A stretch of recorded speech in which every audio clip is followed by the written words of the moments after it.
midfield action program yi so oti anka live so DSTV channel 364 na Go TV channel no 121 DAB plus receiver ehonso no unsa ebeka Kessben 93.3 Accra ene Kumasi enyina yemobi akwaba and then so yabobo afufo kra no de ebro Tony Montana de ebeka ma no ne na fei yako hwe de ekoso ewo amanone Tony and then so yebete ska o ehun hia pa ehun hia papa sika no ehun hia echen bibia ehun hia yen eno de so ye niema so ye naze no koda ne bibie school ye hia cash no ye hia sika no de aye ade pa enti enemy 3000 cedis 30 million emoduye wini amount 30 million 3000 cedis wini anam de amount 30 million wini anam de amount star 256 star 2 hash na what dialer select number 1 Kessben FM Kumasi na fi mincha wade wati 3000 mechi chesa ka hu fa hu wura agro no mu ebia ne na ebeye oda 055159993 055159993 mumfa mo messages no WhatsApp messages no emreme na WhatsApp videos no mumfa nko 0244 263 902 0244263902 Tony Montana the na wabano e de Brian me da CP Godfather as usual before say be come on no be here in communities no games outdoor e baso and the baso and elmudu be e wa boabo intertribal football tournament in the second semi-final e baso already Kanjaga I qualify for the grand finale Saturday omo twen ene winner no ebo 4 omodo bia wala ene zabraman na ebo winner no ebe shia Kanjaga in the finals na lusa no on Friday shia fulani enti fulani be bought third and fourth on ene lusa no na winner no ene Kanjaga abo in the finals of the intertribal football tournament yento also enko national interconstituency soccer championship no afei ana edu ni pompon so pa round of 16 no share weekend way na Saturday ana games no baso Asante Achem South ene Asante Achem Central ebebo no Konongo Yaokwe Park match no Saturday 3 p.m. Uko Oyoko Park Dwabin ene Kumawu ana Asia match way derby kese pa hwan ne be wini ebe Dwabin ana Kumawu udru Kote AstroTurf no so a no miensa on Saturday Ofori Krom ene Asokwa ana bebo na odi wani akire anyinam so park ho ana atwema mponua ene ahafono south ebehia sa game we emu beye de pa eno 3 p.m. on Saturday atwema mponua ene ahafono south na other games so be very competitive odoto bri ene formuna yediani enso kire dechem so otumfo AstroTurf no so a mention north omo ene swame na airborne 2 areas omo ekita squad pa one be qualify it was a game at airbus between swame and menshia na in share so any bantama abo was Sofoland AstroTurf game way and also Airbus on Sunday 3 p.m. in share so any bantama and airball national interconstituency soccer competition round of 16 games no Airbus Saturday and Sunday weighing also near Gina na ya matie for ene for akwaba na etu fa na hwe nsama ekoso ankofo ekroso ya fe anim entre Nema da Silver Junior so Hila signing na just 5 games and a name and boy prior since October 2023 never more game and from Hilal only 5 games no 5 major trophies and we're winning Abribiano or a part of the team almost or stands because of injury then so amoje medal bia nema edin ewom na rehabilitation ekoye panti enche kra Nema da Silver Junior ye be say hunu e park no so say obo e de ama Hilal e was Saudi Arabia omo game Saudi manim ababe official enra be kan say Al-Nassr president obe resign ampa Ibrahim Al Muhadib say wakon quit Al-Nassr Football Club no on the Jimedie as a year chairman or the ato hono say enema ekos no nani enje enti or resign at a free announcer omo club ni mu yento also enko J Medical Center anapaya ana Pierre Kalulu formerly of AC Milan said ye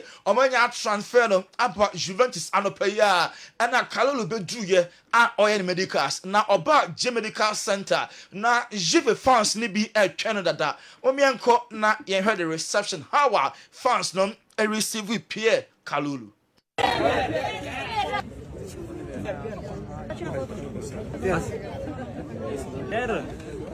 Yes. We a Juve player when from AC Milan Pierre Kalulu anopay obedu J Medical Center obe ni medicals no and our no our Kessben sunto nyanto boase signing autographs e my fans are ebe twen before the medicals no and then anasadi no omo enso ewie Conor Gallagher anya kwakoye Atletico Madrid omo a player Chelsea anya aton no about back to UK because na niema ento din enko forecast Samu Omaradion ni deal no ahwa na nya nsunsanso ewo Conor Gallagher so because Chelsea amfa boy no say de bibia edede man enra okodru ya pe ene oye ni medicals wawie da or sign it kama pa na omo ayina kire enti ene na the presentation about medicals na de owie ye before such Chelsea for amanaba back to aye London wa return after na contract no wa be sign aye enfianum contract till 2029 and akono was sign ede ama Atletico Madrid.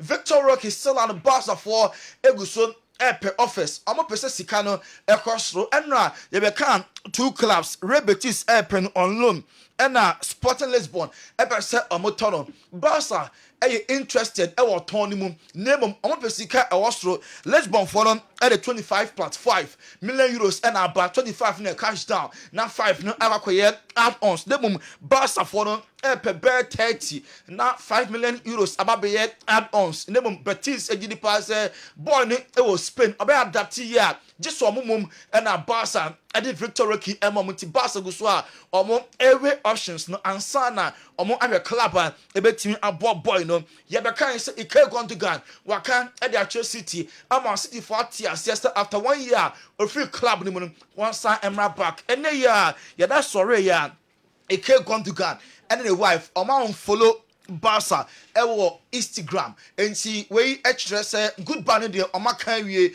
because or come back to Man City after just 1 year peno na Toni Kroos former Germany any Real Madrid player or say Ike Gundogan after just 1 year of free Barcelona one genio and here we go now Fabrizio Romano post to say Ike Gundogan come back to Man City now no and Toni Kroos again emojis bi ba ye as a toys bi a omodo mani omonsa kato mani te sa de bi a wate a eye nwanwa enti Toni Kroos en nwanwa pass Barca for ajai free say Ike Gundogan on returning to Man City a football club no mu ya da so e wo madraso ye ma me fan so Vinicius Rodrigo and Mbappe almost 2 days off no oman fan nya kwadro crowd omokọ ma beya and na omokọ relax kakra enti Vini Junior yacht pa na odem na fans no and atwa hia no ho enti mo Kessben television Real Madrid front 3 no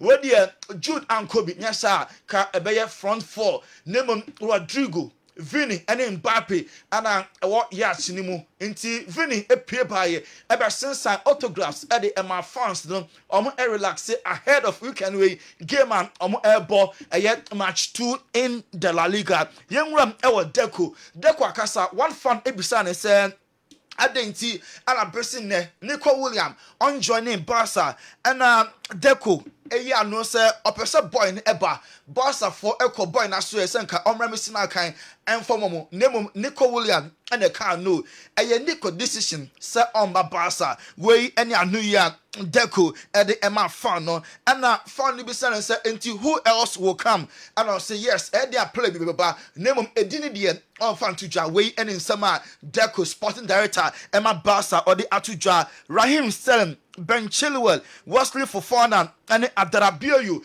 Chelsea, Free Europa Conference League, playoff game Chelsea ebebono enya dia sa 4 players yi omo din ensu ewo me na che say Chelsea enya omo a omo ebeton sa players na nunti na conference league game no omo ye omo din enso afri mu PFA awards across enra no say the last 3 editions Man City players no and winning PFA Player of the Year award last 2 seasons ekoye Emma Kevin De Bruyne last year Erling Haaland and this year akọ Ede Amafil Foden NT PFA Player of the Season no akọ Ede Amafil Foden young player ekoye Emma Cole Palmer and a man so ekoye Emma Khadija on ebo Ede Emma Man City na awards no ba na we yape David Raya a goalkeeper number 1 Eddie Emma the Gunners also last year Arsenal 4 year there name this year some omo G League ne dia ene I was omo improving in every aspect of omo game no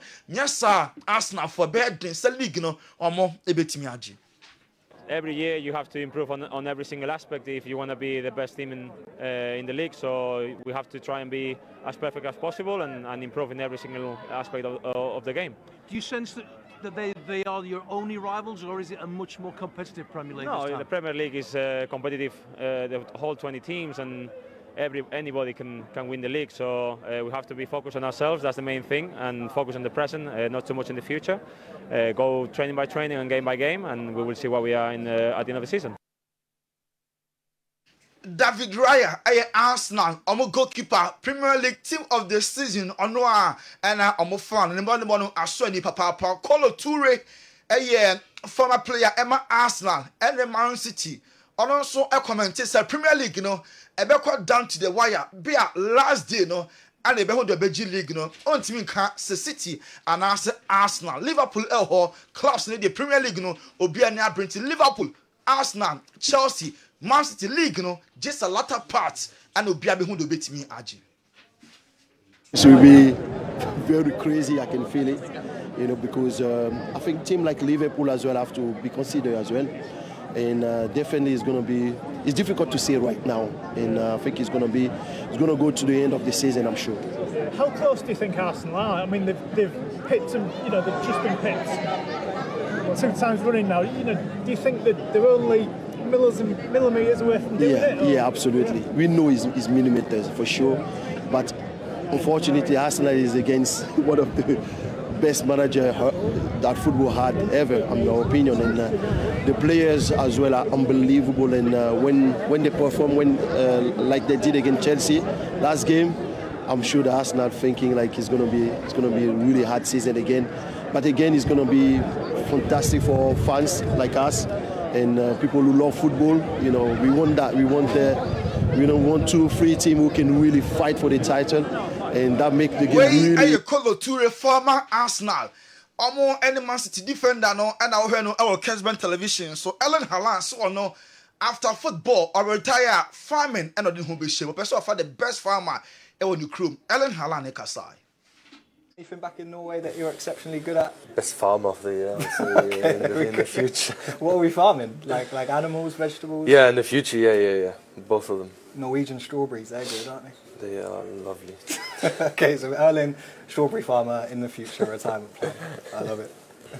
Anything back in Norway that you're exceptionally good at? Best farmer of the year, Erling Haaland and life after football. So person of our best farmer in Norway. Not just a queer farming any idea no who be shame after football. Erling Haaland, Man City striker, and no.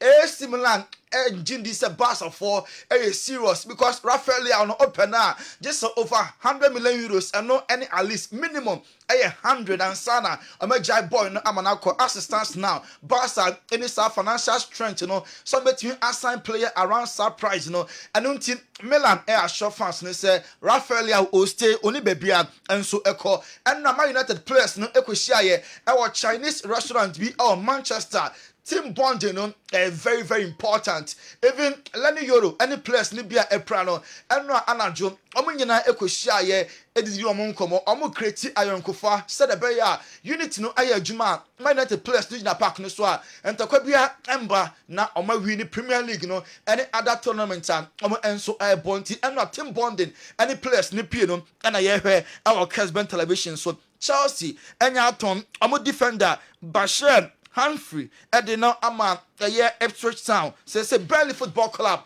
ɛno ɛne team a boy no team adjoin ɛyɛ 12 million euros ɛno ɛne sika Church for J ansana Bashir Humphrey ɔkɔ akosina kan ɛde ama Burnley ɔmo football club no yɛnwura ɛwɔ Manchester United aso ɛyɛ Manuel Ugarte PSG ɛde ne ma United on loan na ɔmo agye ɛyɛ sika kakra minimum obligation to buy no ɔmo de insert 51 million pounds ɛno ɛna United akɔyɛ ɔmo den so 51 million pounds de adabraka London ne deɛ ɔmo yɛ okay obligation to buy ɔmo any problem minimum ɛboɔ no 51 no ɛna ehunahuna wɔmo enso Liverpool ɛnya sign ɛyɛ goalkeeper Sergio Mamadashvili goalkeeper no ɛba minimum this year under ɛmfa ɛma Liverpool from Valencia ɔmo de ne bɛ loan ni Valencia hɔ na ana bɛ pay other club na ɔmama boy no akɔ loan probably next year na ɔno enso etimi aba Inter Milan decide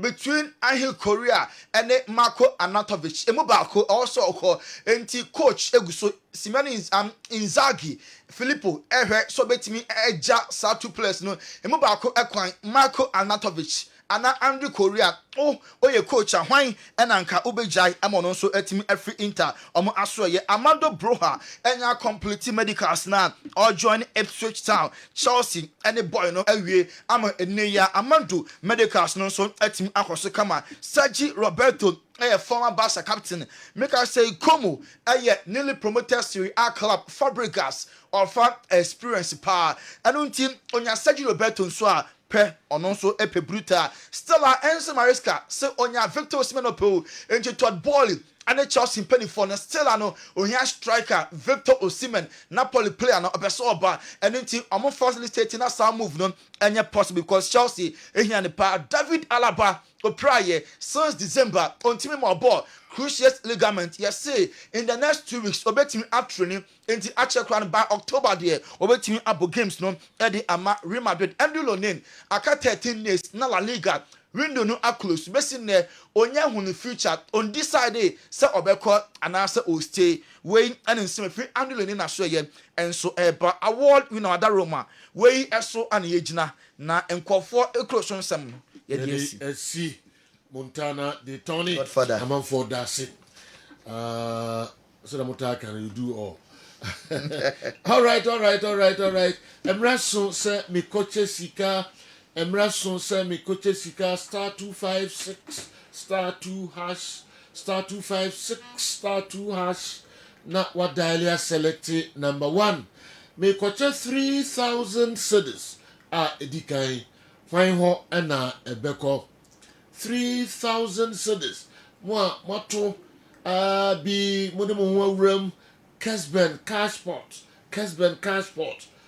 bones Sir Joe masom all the cash room na none of pay and come here more anka said yes Joe wani ku takwafo hu de nka sikai first one nke nkota kwama me enkota kwama me bad cry bad Eji bacho se watakwa ana Western important mu ampacho fa hujim fa phone sesi ana mencho kwa no star 256 star 2 hash send na select option 1 Kessben FM Kumasi ticket back be 5 Ghana cedis enti dudu apesa oto no uboshe mana fe wo bo pin no e de ache MTN users Telecel users obi at me di hujim no obi aso to me wini. Why na we need the first 3,000 Ghana cedis no na ebeye oba anase bema Ghana hemfa na oni akono owo yenkwe why na we need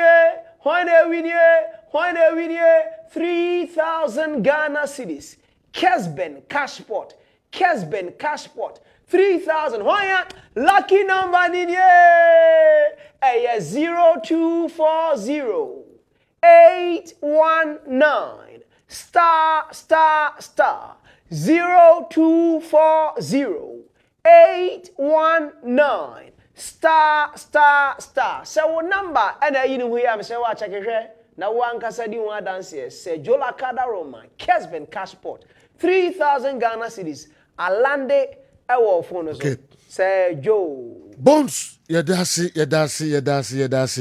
enti say o number ana eyi no ho e screen no eso no dia na 3,000 cedis ababe go phone so ɛnya sɛm ketewa koraa ano akyɛke mekɔ ɛnkyɛ mɛsan aba na mabɛkyɛ sika no ebiom 3,000 cedis hwan phone so ɛna ɛbɛkɔ mekyekyɛ 3,000 30 million ɛnyɛ sika ketewa koraa ɛnɛ anɔpa yi alright ɛsɛ mekɔ na mene Dr. Edmond Arthur Balm of Gilead CEO ɛkɔdidi nkɔmmɔ nkakra na ɛnyɛ hospital hɔ ne clinic hɔ na hwɛɛ hɔ ɛna ɛho dawuro no koraa na ɛhia wo amanfoɔ mesrɛ mo yare a woyare biara no wode bɛkɔ hɔ deɛ nanso education a ɔsan de tayɛ toɔ yɛwei mɛnyɛ wei kyɛ sɛ ɛna duru hɔ a na nkɔfoɔ apu aba bɛtenatena mu television ne ɔmo radio ho ayɛnya asɛm ketewa koraa alright mame nkɔ dɔk hɔ na dɔkta sɛ yɛ sɛdo mpɔkyenya adom ɛyɛ paa yɛne nyankopɔn ase paa menya na nkada biara time na ne so a abɛyɛ 30 minutes na adiketi nko a yɛdase pɛ mmerɛ paa na ɛne wodidi nkɔmmɔ amanfoɔ hia wo nyame adom deɛ na wode berɛ dɔk sɛdo medase bebree anɔpɛ medase kɛseɛ paa wɔ akwanya kɛseɛ a nyame afa wo so ma yɛnsa aka yɛtɔ so mmienu Kessben FM management in fact yɛni asɔ paa ɛne wo production crew no nyinaa ɛne wo team of panel a moyɛ effective discussion ɛma sports no ɛkɔ n'anim paa yɛda yɛkyifoɔ ne yɛahwefoɔ nso ase sɛgyo this week nkɔmmɔ a yɛdi a yɛgu so a yɛdi ɛfa high blood pressure ɛho a yɛbɛka sɛ hypertension ɔfa hypertension na wohwɛ nkɔmmɔ a yɛdi from ɛfiri adwoada no ɛreba ne previous nkɔmmɔ a medical aka ho afa hypertension ɛha nkɔfoɔ ɛyɛ yare a sɛ wotira nyi na ɛbɔwura wapono ano na ɛnya opportunity etiki control abrabɔ so a ɛbɛdi unya na ɛbɛsan ɛko ofa hypertension a enipa enya no dɔɔso paa na ɔba Ghana a ɔhwɛ statistics a mede toto hɔ na nkɔfoɔ ɛbɔ mmɔden sɛ ɛbɛba from because of asetena mu abrabɔ sikasɛm ne yɛkɔ ha yɛyɛwe aduanedie ne lifestyle edu baabi a obi nya correct abrabɔ paa ɔbɛbɔ nanso system no ɛnyɛ conducive saa na in fact baby your system no conducive na say ahotrɛ no America na nyɛ political but what I'm trying to say ni say edu baby a na obon say wo sika but say wa wobenya time pa say wo kɔ akɔyɛ check up na ɛden because wogya wadwuma wo pɛ unfiri wɔ ensamra no na obi ayɛden asɛ wɔ nneɛma ɛno nyinaa keka system a yɛka wasɛm sɛ do yɛne ka di nkɔmmɔ afa nneɛma a ɛtumi kɔfa high blood pressure ɛba yɛakasa afa nkyene ho yɛakasa afa yɛka ne sɛ cholesterol ɛho ɛma ɛno akora na metupu sɛ cholesterol no ɛnyɛ necessarily sɛ bia wodi those fatty foods na akɔ break it down as lipid na a block o blood vessels no ma heart no anasa akoma na ayi support so na wo fa cholesterol stress nko akeke wo fa wo ye sei ansa na wo ye adult o maame nso a wanya be 80-90 years nso wɔ hɔ ansa na ɔnananom ebia wo makrampo no adwuma ɔmode wabegyaw ɔhwɛ abrewa na ɔhwɛ nkora kasa tintin ɛne wo ye sei enti nneɛma a etwitwa ho ahyia nko no sɛ wantoto nie na adwen nso bɛka ho na yewe a yɛfrɛ bibi cortisol ne adrenaline no liberate a obehu sɛ liver no any opportunity na release a lot of low density lipoprotein bad cholesterol na o total cholesterol no nso kosoro sejo anope de ade a ekofa high blood pressure anase hypertension eba etoso miensa NSAID yakase NSAID a non-steroidal anti-inflammatory drugs a yebetimi akase painkillers o fa painkillers ahodo bebre a yenom a in fact hard pa the moment a obefa painkillers bebre no your enzyme bi woni pedum no efren COS sa COS no the more wo fa painkillers no na reduce the potency o fa COS na ɛno na ma adeɛ bi a ɛwɔ yɛ adwene mu ɛfɛ no prostaglandins ɛyɛ adwuma prostaglandins na adwuma yɛ ne sɛ one wodidi wie a before sɛ wo nnuane no ɛmu bɛbubu anaasɛ wɔfa digestive process bi te sɛ motility secretion digestion ne absorption no wontumi mfa prostaglandin ɛnto nkyɛn sɛ hydrochloric acid ana pepsin ɛbɛ release a especially acid ɛyɛ saa prostaglandins no ana make sure sɛ stabilize sɛ be acid bebrebe ɛma na the moment a wobɛfa painkillers no interfere activity of saa prostaglandin no na prostaglandin no nso na boama o nipadua no blood vessels no a drobe na mogya no fam no emutimi bie kama na ama mogya no fosane die no ekosoro but the moment a offer a lot of painkillers no say do na say adwuma prostaglandin say entumu a itie ya yese ya bre ye kotodwe ye sisi obon say oda bp dro so wonom cholesterol dro but na wo san so offer painkillers ebasa walk hospital ubon say no but not still on until last time make say the more you take drugs the more you take drugs but the only thing it will reverse the situation and say the more you take drugs no what pause dey na metimi aya enu ya me fa no dodo yi metimi atete so eno ne lifestyle health BO you can say balm of Gilead clinic ya keka ye guso a ye kan so do dey to so miensa metimi asaka ho asem eye yenuane a yedi especially ya nadwo didie ne pedua no udidi anadwo anase udidi around time where we no wonder digestion enko how it is supposed to go ebasa minerals vitamins when you no a e was say imububu absorb mass system ni utilize as hemoglobin iron iron no beboama omoja mframa yefe no blood hemoglobin moja kokko no ebetima influence omoja no age bi no mana kostro no unyane sa to mo so wudidi pan so wo check ya na omoja wo form the moment a omoja be ko form no yefe bibi ischemia insufficient blood supply to the system and ischemia no take place no e put pressure e wo heart no so e ba ne sa utimi nya bibi yefe no ventricular hypertrophy sanyama wenyina no ukoye ECG anasa okotwa echo a obo se edisanyama wenye to say wenya we obenso wenya bradycardia infarction and a whole lot of issues are ekeka ho enti dem me pese me catch etiefo nyina ne say blood pressure balm of Gilead je timi bomb of BP stabilize ma wuje duro no enye ye duro e de be ma ho ene be stabilize o because a draw Emma BP and stabilize it. Management and say what was here. Management one of the protocols are more than say I don't engine say moon.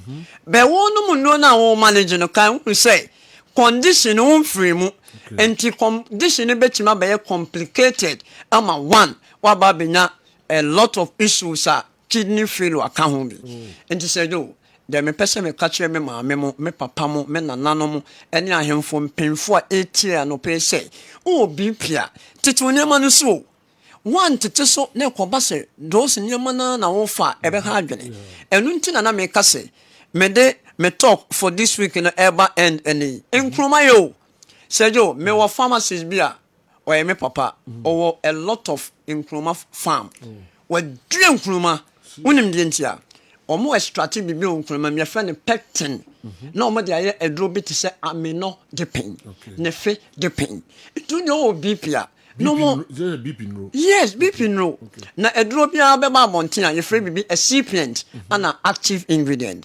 active ingredient ne adepot a wo de ye edro no BOG vinegar ye wa adepot a ye de ye and ensure count ensure no a supporting ingredient I beka say excipient o be fa active ingredient na no na ma BOG ne dance so from any other vinegar enu ntino ade e won kroma mu a ema BP emba form power ba your friend pectin pharmacist extract e de blood pressure no ade na wundi kroma na wonum wadron ka ho want to tell you so kakra stress no physical stress psychological stress na wo de BOG ni gunsiom na afi wo ye exercise kakra wo de ntem onchene wo teso na ntwinam ami o ye obi a umu odu a ho menche o ye obi a ami o cholesterol so instead of so be wi akokwa ya che no ho because ho ya na o che no no kwa anwanu egu ejanum ana so ade foforo kwachi time bia me kase ope kosua ya che a health status and san wachi kosua kosua ya che enye ne tipo ani kosua ya no a Sergio ya be kan ho asem later enu nti de me pese me conclude nyina ne say obi atie na blood pressure Sergio BP no de me wo unia ketwa ba ko takrade we one of the journalists who host me at one of the radio stations unim no blood pressure Sergio within 3 weeks what giant drone I mean, I have simple to say conquento and to mess you. Over Balm of Gilead, Kumasi, or the cabin, MTN for Nechivo, then a hotel and next and the opposite. Over Taquadia, Yatua, another choice Martin, so a crown so your West Legon. Me rasu your animal will be catch him said, or pay diabetes a doing biato. Me bisana or say BOG in your diabetes a drew, me patu me. Fagunsium, no more diabetes a drew. Na did near my church or no so. O blood sugar no a best stabilize it. Said Joe, me quaid na me catch it you for what brooch amano and say. And then you ring. Yes, started with the Zoom program. Mene Jing ICC and I started Jing ICC no one of the church at London. Na me boa Sunday, yabe 1-on-1. Na me boa next week, other churches, many ICG, cancer, ICC, Action Chapel International, and Christ the King Church. I mean, churches in the Dawson. And when you have a program or any program, papa, some quantum, baby. And you have a say, oh, outsider. I mean, Obet Chatime, 71 line or so. Oh, yes, oh, yes. This week, yeah. This week, when that's on a Zoom, and to when you cry the whole Ghana, and you will bet me adjoin you through Zoom line or so. And when you say, oh, maybe line, line 0240 51 21 71 0240 51 21 71 and I said 0539 0539 86 38 0539 86 38 said you almost freya ye be jo mo so ni mienu nyina e WhatsApp o de ofre na me patcho numbers no ai eno a me share down monitor enyo mo na mpk ko no 1 minute bi akoba enti me share ofre no amfa send text message and I send WhatsApp 2 lines ni nyina ye be jo so wate yen share down me bo number na won frɛ ne yen kase yen peke yen nya sada me patcho bi o je ne de said you o fie bia Ghana for mo de me say unji mi nia toboto ba kope na wo de yusu de wo be hu no wo de amika ene be ba beto to gallons ni bi say wo de command for enti e di sia na ya matiefo nso ya da o mase so omonya gidie wo yemu na yem patient o mo ba still anu promo ne koso oto gallon na ya de ketwa ne ba akoka homa oto 1 liter na 75 ketwa no nso 40 cedis power boss Sergio power boss upspam abedu power boss upspam abedu enti nyame ya adoma me pa chow Friday nyame boa mo ba seda house ha mo benya bi mo frefre distributors nso a monsa ebetime akami Sergio me da say for pa nemom ukọ Balm of Gilead wa say ho na Ija Hotel and next me patron 41 yes Ija Hotel and next you bi ka bofa ho na hade wow asondin wow so kusua ya chia wo kan wasemi hey yes Nancy online no so hono Sergio semi so Nancy mabe member o wo be kan ho ene se wo kan ho mabe kan ho me na me chaplain o oh okay we dem me mama me hu post me na me chaplain na nka wo didi aka be yi nkusua na wo mo nim no ni baba akutumi chibe 4 there be yes if body asana 4. And then I'm watching a new remestati. Mini, me who how I best at no. Mebua moi. No, ni ni how I fashion me abesa. So you know what? Omubidi. Okay. You be how you be no holistically. Okay. Yes. Sikusuya yachi. Maka. Me ankasa me pekosura ya noa esene de yachi. Okay. Me nkasa me nikura. Me nyeni pa kese sa. Okay. Do de. But still ano me de ya noa. Ana me so kosura me dia one. Okay. Me di two a na chese comment me. Okay. Wow. Okay. Ana say do the fact say me yes tian say ne nche say me cholesterol ye normal. Okay. Obi mo du krampo sene. But the cholesterol ye correct. Okay. Obi ye tian kra sene me. But the cholesterol was wrong. Enti na me say enye nam we ene nneema bi na mom no stress ne nneema bibre ma cholesterol koso. Enti wo obi se wo kwa me nka se srade na wo kui. Me mfa obi enipa wo te enjage no. Exactly. Oh, so na ma check nyomo. And very important. Moment check it. Ya sante tis for your home. And some na papa na na yem pese be for so aka. Tejo that's pa. Mpacho me that's. And no pay. Obi dey ho kwa bruchiro. 1 week. Okay. Sergio 1 week pay. 1 week pay. 1 week pay. Sergio 1 week pay. Mati. 1 week pay. Me ko di 10 more than 10 days per baby. I know. 1 week pay. Yes. But me kwa minyanko weekend na me. Weekend na me ko. All right, that's it. Dr. Edmond Arthur, Balm of Gilead. Come to train na ode abreya ino. Next, ye behwe eye stories no emu kakra. Ye behwe mu kakra na fi ye kamba eye Africa. Eni efie ensem ensopi 05515999933 Monfa mo messages no emre yen na 0244263902 honso WhatsApp videos monfa mra na yema manfo enhwe mo na omonti de modi etudwa no Basa how can Deco let go of Gundogan and keep Ferran Torres and want to win trophies? Sergio, you can do this Deco job far better than he's doing. Chia, Nath, Udwe Efri, a Dinchila, Wawasi, and Abeka Yensa, and Anopei. Mamisha way so quickly. Okay. I'm using the BOG vinegar. Please ask doctor for me if drinking vinegar has any corrosive effect on the teeth. Okay. They also busa and doctor pejanimu I say we busa no na ya be kan ho asem sremo oba be transbiom na fi ye no adi enkomojo is it true GBC has secured the broadcasting rights of the GPL? I want your panelists to analyze the deal between GBC and the GFA concerning the broadcasting rights. Kobe timer udwe efi takwa ena aba takofwe. All right. Menya me we now din kan ewo line so mami musa no say 3000 no abeguni phone so. Hello, good morning. Hello, good morning. Obao, at design. Pacho me hoye na sorry. Ako pa do mesmo hoye pa. Ana pe de onkwa mo edo. Pa.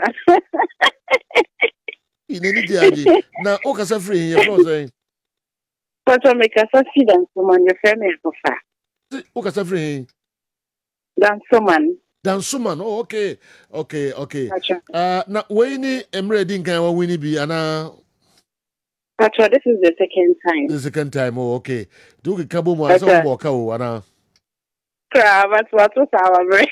Come here, Papa. Membre, on say ne wanya 30 million. I just say. Me say on say ne wanya 30 million. Who jai to anka unya. Try. That you na you try it back. I kosu na sa tribune pa na ubenya sika sunche we kra. What? And I want to turn am shamo. Amen. Yes, that's pa. Dansuman Accra and a winner Odin Kaino Oba wanya 30 million 3,000 cedis and Chameba na Masai Abetu Fufro. Intimofam Humrem Abna Fusia Nesemin Cheno in style be a me so say a be anywhere. yɛbɛma obi awini a abena wa abena fusua abena fusua yeah one the chance die the win minim abena abena fusua fusua Ozeyeska abena so yeska yeah with the life our boy the yeska dey no betu na boss our life all right my yenhwe dey now the brain you know we me the ko du man for abeta na me say me want to go to okasa say o share players what you say what's up Babasa yeah finally you don't get those players on board again players are a free basa yeah you look at their quality you look at what they bring on board as compared to certain players almost stay within and a lot of fans need being happy with how Nico William deal 90 mi amaso yeah you put the blame at the doorsteps of Anderson Louis the Souza Deco because almost checking Matthew Alemani time now ofa obi to say Rafinha now ofa obi to say use Conde you know those two players Conde was in his way to Chelsea Rafinha not Chelsea a twist can cry and you know finally those players no enya otimi making sure so be convince for those players to join Barcelona and finally those players joined but under Deco no say Osha Barcelona shepo Frankes no mo dia kofa Romeo aba so Osha Barca team mu a Ike Gundogan one player so check the midfielders now he's the most consistent midfielder around the Barcelona team okay ofo obi say Romeo ofo obi say Gavi pra ofo obi say Pedri injuries ofo obi say Frankie Dion injuries inti ka midfielders na Barca wodi nyina one or experience che obia one at that top level football he has achieved more than any of them yeah again o check the odema last season the performance na sa wo soro eche omo nimfie na we anim eche omo o sai coach na o san ne ba no san ne kasaba ko it is enka o pe obi am na free team ne ma ye mean say Barca presentation no omo ball Frankie Dion tutu Frankie Dion esika ne son nti you are thinking of Frankie Dion so be jan kwan ba we pra again you are thinking of say Romeo Beko he's still around again so should be to say Ferran Torres if you decide so Beko Rafinha Gabi Yamal Daniel Olmo on the left now consider 3 players for those roles here Kausha and Ferran Torres akaso but you know Ferran Torres na no yet say Newcastle United e peno but still and one thing in Barcelona they say you know, I find it very difficult. Say, I'm going to push Spanish guys out. Okay. This is a weird thing because last season it was clear Inigo Martinez backup, but still Inigo Martinez that's what the team him. Paul Kubasi about the red team him. Almost person almost Andres Christiansen to the EPL side. Inti eya nedi say Barca be pushing the Spanish guys away. They always love to keep them.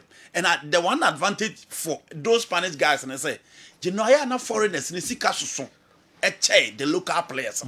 If you look at the financial situation of Barcelona, now consider certain players to leave.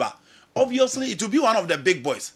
Lewandowski say Nisi Kasopa, Frankie Dion Nisi Kasopa. The same thing applies to Ike Gundogan. So person of budget and so that now ultimately compete going forward. Now ultimately raise a certain amount to compete. It's so obvious to say. Genoa. Obama Ike Gundogan mum akọ na wama those players natra. It is not because of the football reasons, not because of performance. Because for Gundogan last season, if you are looking at the midfielders, he performed better than any of them. But you know, ni na ball down to Sikasem and I say Franco na Rukaina. Jao can say look abasenya. You know, kombesa mana babiu. Na wa ba be siaka dia mom. But in na ba be we there iska because Jack can sell more than 200,000 euros a week. Barca with the money to pay consistently and I don't see I had another topic for discussion. Inti Sikasema ba be issue in Barcelona and you know maybe an make sure say on my weight build up fem na omotimia compete in the market. It is the reason why mama opening a friend Eko Gundogan Genoa akobaso be free bobukun enuntina and then youngsters they take over the game. Real Madrid for no. But Vitor Roque has been forced to leave Barcelona. Until Real Petit for Banra. So omo pe loan deal. But Barcelona said they want to sell. E ho no mo omo pesca. Loan here. E be boy no onim e be me na hu La Liga nim. E be say na man option to be back to Barcelona because Lewandowski is 35 years. You're not expecting me the next 2 years to lead the line for Barcelona. But Barca says no. They want to sell this boy. No, met me in this. Can't you know? Matter in our quack, blame de qua, blame de. But you know, you can be the best sporting director in the game. You can be Munchi, you can be Luis Ocampos, you can be whichever. Nini na ako yesika, seketwa na abeto, sekese na abeto, ska. Time as every Berlusconi before I see no fa Adriano Gallieni no. Sika na no de poach players. Madrid for it is because of money, and Barca, you know, they don't have money to compete. Now, still it was Spain. You know, after the game against Mallorca, it was some more stadium, and I who said, people said the Abba say Mbappe Modebo and Sweni. It didn't know what demand in an able in almost expected some bebo. Now, what did go thereby so far as the WhatsApp group in your concern? Now, a being so Vinny Jr. ain't timid release the ball in temp. Emma game in inquiry, and we saw the meeting also after the first half from Jude and the 3 guys. Now, it was a 3 guys created something, and you know, team be our building a second department. So, person area boys nibeti me abono ma boni pana. You need a certain cohesion, you need a certain understanding, you need a certain unifying force. And sana, emranti na opes omugina certain department man ometi mi abo. Into your Manchester for no in Alex Ferguson 4-4-1-1 or 4-4-2. Shandiko ne do itiok. Who abeka say omo identical twins. Unidentical twins, sorry. Now Barcelona build the 4-3-3 with MNS. You know, till date, Barcelona in Luis Suarez, Lionel Messi and Neymar, ebesine omomi ensankwa WhatsApp platformer. You know, omu diswagro. It is because of how omu build omu in the Barcelona team and they won the Champions League for Barcelona. Benzema need to sacrifice for Cristiano Ronaldo to lead the line. So now there's no way I'm competing achieve to that particular level. Now, team my friend PSG decided on Benjamin Messi, Mbappe, Neymar. And now say 3 players nanti omo ase no. Gena PSG person omo achieve no man tibi. Enti je no football no say oh sha. David Beckham and look at Thierry or Robert Pire. Bon omo bon who say omo ti omo ase na omo bo. Omo here off the pitch they are friends and general somebody in a park no so who sad de no ewo mumu Kaka versus Shevchenko omo in a park no so who that kind of friendship Lionel Messi versus Daniel Alves omo in a park no so who that kind of friendship. Now check Real Madrid midfield of Casemiro, Toni Kroos and Luka Modric omo ti omo ho ase off and on the pitch into omo in a ball no kra no general e to da bia won call for ball no no one bibia. She Marcelo and then Cristiano Ronaldo time no nyina board the same line. Inti se wotimi ka omo bomo a omo timi nya ade a opese omo achieve ne ma. Samuel Nkum versus Eric Bequin on the field of play. Who sa bond no, who sa unity no, who sa unifying force no, and it is something that the new Real Madrid attack decided to build. So after that game will be a ball match, you know, the 3 players, Rodrigo, Vini, and then Mbappe. Omo call Mabella, Echo High Yacht. 15,000 euros and a general omuko di mu agro ko di agra and a fedi omasan baba Mbappe come Monaco or Babelande but the 2 players in the Oma arriving in Madrid almost try to put certain things together to make sure say and some microphone can work today say Omocran Mbappe beba be say o attack no among for to raise concern say no idea is see wo PSG between Mbappe Neymar and Messi no Oma here Mbappe beba be the same thing ha you know I'm say video no etwa go no TV no so no obi ehwebi emrante ane me ensa no na general omukọ akoji omani akodi agro no enti eno na ekoso on the screen and general 3 players ne career na omati so ombe na omati say e omu so omu susade ba omadwin mood and building that cohesion that unity no general emomu begina park ne so a movement the dimensions the decision making the teamwork clearly will be from off and off the pitch and no never remedy for them to achieve whatever they want to achieve. Oko England kakra na. Meba me transfers no. Kakra bi. Na fi yenhwet. O ye transfers anko.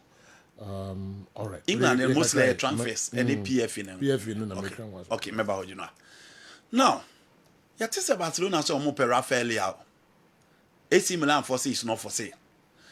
And sika ba say omodi atos no te ya no se Barca krenti men ko 175 million euros nti sika no kra be put Barcelona off abrantie or the screen so nyame ani mie se nka wonya no won chen ha di no anka wonya player ka wa be solve nyema be breed amount but unfortunately Barcelona any scar de kwa kofa brantie we di no is it not easier to get Nico Williams than Leao? Oh, very very easy. It is when Tima Antonio Nico Williams better than Tima Koto Rafael Leao. Very very easy because ne ball no o hwe de Leo kra ne nama we then they are very easy to get. And on any day Nico Williams will be a better option than Rafael Leo. How? Because they are Omo, Yamal, and then Nico Williams. So my national team, and these three ne wo honum na nankoma sa abesanso e Barcelona o. Inti zo man timi ankofa Nico Williams sikasem ntia nkomo obi anya di. And also cry 50 million. Obi anya di. Untimi 50 million na 100 over 100 na beti mo beko. Omunya di. Now, you know, still in Italy, transfers no so called. For England? Memaho. Oh, okay. And I person Memraho Street. Okay, crab in Renico. All right. You're most of grand. You know, the time when we Argentina never chimney there. You were a lot on ministry ni GBC sense. Into young Bob. We need so much to talk about the PF, you know. My only problem is that I wanted to see Bukayo Saka on the list. Okay. And a man who knew. Right. And Kupama won the Young Player of the Year. I don't think will be beating me at dispute. Yeah. Per what he showed on the field of play, the performance in the second half, and most of the players now was on be brave. Season the shots, you know, so Odegaard, Rodri, and most of the players. But in the second half, you saw Odegaard. Oli Watkins was consistent, but on also second half, no bad game in power. Ellen Holland started very well. Yeah, Babi Winnie Janadum. Van Dijk was on and off. Gabriel and then Saliba, you know, any introduction be what they showed last season in the Premier League. You know, much they say, only the two stand-out centre backs are over team do on account. For the PFA, you know, me need a lot to say, and there isn't so much to talk about when it comes to transfers. I have Anthony no more here, so because I the Aquacogiska, and also Obesti because teams are will be expected say Omo Bepen on Chelsea in can, on Manchester United in can, on Arsenal in can. In crave free Chelsea, Abane say. You know, players normal annual ball match, you know. 8 players normal lining up so beton. And list of the Aquacoma UEFA for the Conference League, you know. The first leg neighbors will be 70, you know. Raheem Sterling Dinka home. Benchwell Dinka home. And who the 2 players are? Raheem Sterling get £325,000 a week. Offer Benchwell or get £200,000 a week. In TM said Chelsea super so clear lines and also now SOYF. Now Musutimi competing in the market, and for the Osimhen deal is still on the cards. Pierre Jeffon after Goncalo Ramos pride, we can see. Until after the injury, no be any say, oh, she said, Baba Randa Columwan in Kwa, and yes, I didn't see a Pierre Jim come market no monk of Osimhen farmer. But Pierre Jim said no, Ramos was proud, yeah, but Obesamba back, Osimhen border was so, and Chelsea for that decided say last minute move, and I didn't know mobile for Vito Osimhen. Until you know the free transfers and you know a free England ever. Yeah, Felix, as a buyer, no Chelsea fans, no need to as a is he as to be a man? Reason they say, who's an ordinary player? Reason they say, the Muhianya Felix. It's a way a Chelsea fan now working with team now. More problem with goalkeeping, more the Philip Jorgensen Abba. Coach, the one say, when you're so much with the preseason, until for the first game, Robert Sanchez needs our place we matter now, so I'm keeping him post. After that brilliant save in the first half against Manchester City, second half, no go now, Machiko versus share, no, I'm for confidence. I'm Chelsea fans, no. Oh, the end to her, you know, as also a striker now got to Fofana, now got to live Cowell at 2 centre backs for Chelsea at now move from William Carvalho, Ricardo Carvalho, John Terry to these centre backs, even this C, and then. Thiago Silva or David Luiz Rudiger General. Now the Bible drew Sawia in Ukraine. One area for years, Chelsea and Laka a top class centre back or a consistent centre back. And a centre back out in a or put to fear to opponent attackers no Levico well. And Fofana, General, Unya beat Dominic Solanke no cry on who you now here grow video or money being into your Chelsea fan now who say 2 centre backs now. You know, we are no about him when you Nicola Jackson. Until you need a top centre back and you need a top striker. Until the two key areas are missing from your team. For Jao Felix, you have a lot of creative spark within the team. Jao Felix, the Obebono, Pedro Neto betimi abosa. Jao Felix, the Obebono, Kopama betimi abosa. Jao Felix, the Obebono, Enzo Fernandez, Ja Quadrona, obetimi abosa. Jao Felix, the Obebono, Christopher Nkuku, Enzo decided so Obeba. You know, betimi abosa. Inti more the profile in style ni bi wo mu team nim still. Mon team fan ko baby a Chelsea fans who say wo be kono. Inti Chelsea fans would love to see a top striker in there, a top centre back in there, other than a profile who is versatile and a profile who has up in terms of attacking play. Inti Felix de no so one starting off free bench by no amekan. Liverpool or Darwin Nunes, any ko the gap multi bench no mo de ombeba. Manchester United Enso Jadon Sancho, Omo Anthony, Messi Mount, Mokra betimi aka ho no mde be fresh raba. Manchester City play without Kyle Walker, John Stones, and Rodri. You know, Omonso and Jack Grealish, Omo option from the bench. Arsenal also Omo Jesus, the likes of Leandro Trossard, Thomas Partey from the bench. Into Chelsea will also need a rich bench. Into Felix and Starty or Betimi Efrechaba as a super sub. Into the end, they've been a squad member, you know, a year. Profile and movie, but the no here any a personality in defense and a personality up front. Okay, Atletico Madrid. This is official. More assign Conor Gallagher 36 million. I beto you say almost sign say 36 million. Okay, João Felix is it 46? Yeah. Na Gallagher 36. You know, Gallagher, it is difficult to define his profile. Again, he is coming from Chelsea. Okay, the respecter almost demand on a offer. Now, players from Porto, Sporting Lisbon, and Benfica are expensive. Again, okay, Jaffe Sika on the free Benfica by Atletico Madrid.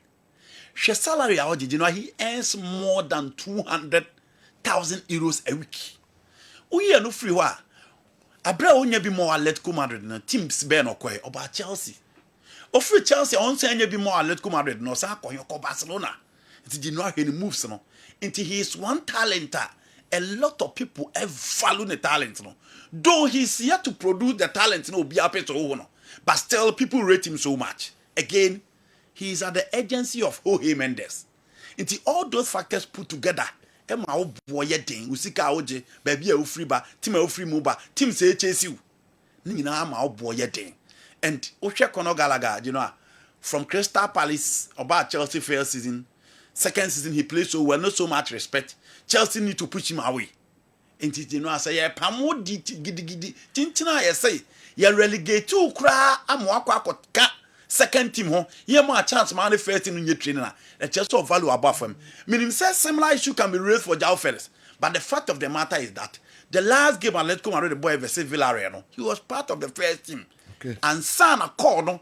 Every Jorge Mendes so to Enrique Cerezo catch Diego Simeone and Sana Simeone catch and say, or coach Chelsea 20 more game, more contrast. It is the valuability of the two and the talent of the two. Now, Mabako Buono, and was Roche Bako. Wesley Fofana is far better than Manuel Akanji. But because he plays for Man City, that's why people don't see that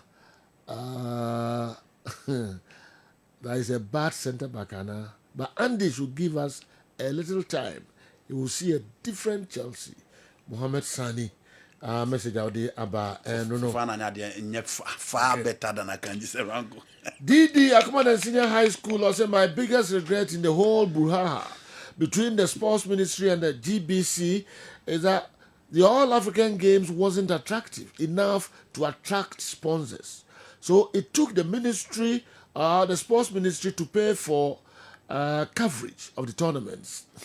Sincerely, this doesn't make business sense. Because we spend so much money to put all the facilities together. Expectedly, other sponsors should have come on board to alleviate a portion of our expenditure. Boss, we don't respect money in Ghana. That's why we are always talking about expenditure but not profits. DD, Akumadan Senior High School, James could way be womb. No, it's painful to remember that I once supported Nayam Ponsa. He convinced and took Neymar away from us. He's now planning to take Shokan again. What at all is he looking for in Kumasi Asante Kotoko after Dodo with both hands? Inshallah, will never succeed. Hey, all right. He will never succeed. All right. Inti yeye. James Kodia also de aba. I don't know. Nyami mudu abwana. Inshallah. Ubo diara di inshallah di animu. Minimum the opposite. Unim de ono opposite. Obaso o kasma chiro bi say you will never succeed. Inshallah, you will never succeed. So I say, Nyamidimu, yes. Nyade so the way no be. Okay. Like ono me ni pano. Ono no me Sija. Ba enye Diabo. Odi nyamidi di kan dia enye no me. Odi bia ko di kan dia no me okay. No, odi nyamidi say nyamidi omo di no me. No me okay. Yemfa modua. Okay. Ntimi hu ne say odi no me. Yeah, okay. With the GBC and Ministry of Youth and Sports, Bruhaha, let's all agree that there has been a disbursement of 3.5 million to the contract agreed with GBC. Where is the remaining $100,000? Because the contract says $3.6 million. What was the fate for the third payment instructed by GBC to be paid to the partners? Where did he, the DG, say he was shocked after hearing the minister speak? Why did he, the DG, Director General, say he was shocked after hearing the minister speak? Very critical questions to be answered. Because we're dealing with accountability. If we hello Guildford, UK, then also the Ebae and Anope and no. Good morning, sir. Please, I want to know whether the beef between you and the sheep dealer has ended or not. If it has ended, please kindly restart it because I love it so much. Thank you. Eric, Wilfried Tema, and I'm praying. The parochin red-handed. Oh, yeah, they are not be denied. No, I do not know. Na mo din na wa nyese obi o wa wa obesiro scam out there man the the camera sinu so sisi me hu de me nyo nti dey bi na be na awachi de ne de okotete da na chi se ho ada ho okọ yes gane taxi ne de no bebrebe mo bebrebe what the bus is release here because osi nyo ene de oye kim no nyina onu ko na wo do kala bodu akura san ka ono anu ko tim ka se nipa kura se ne na achia o ono anu ho o nipa kura se ne na achia kanu kure ba ko se enti se bende dey para me nezi kura no o jina ni mo bebrebe so de kwa osi nyo na no de se mo bi em se na no pai o na mkoji ska kakra die na bua mi o se bua mi o ma mkoji ska o si hey bawu mkoji bawu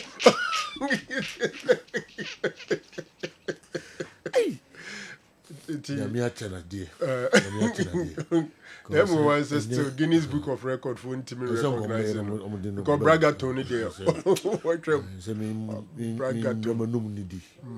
Yami achana die. Na chadi ani su dwene nu. Dwene nu no. This kedi. O de yi stress Edi. O de friend so. Abi asem ne nyede.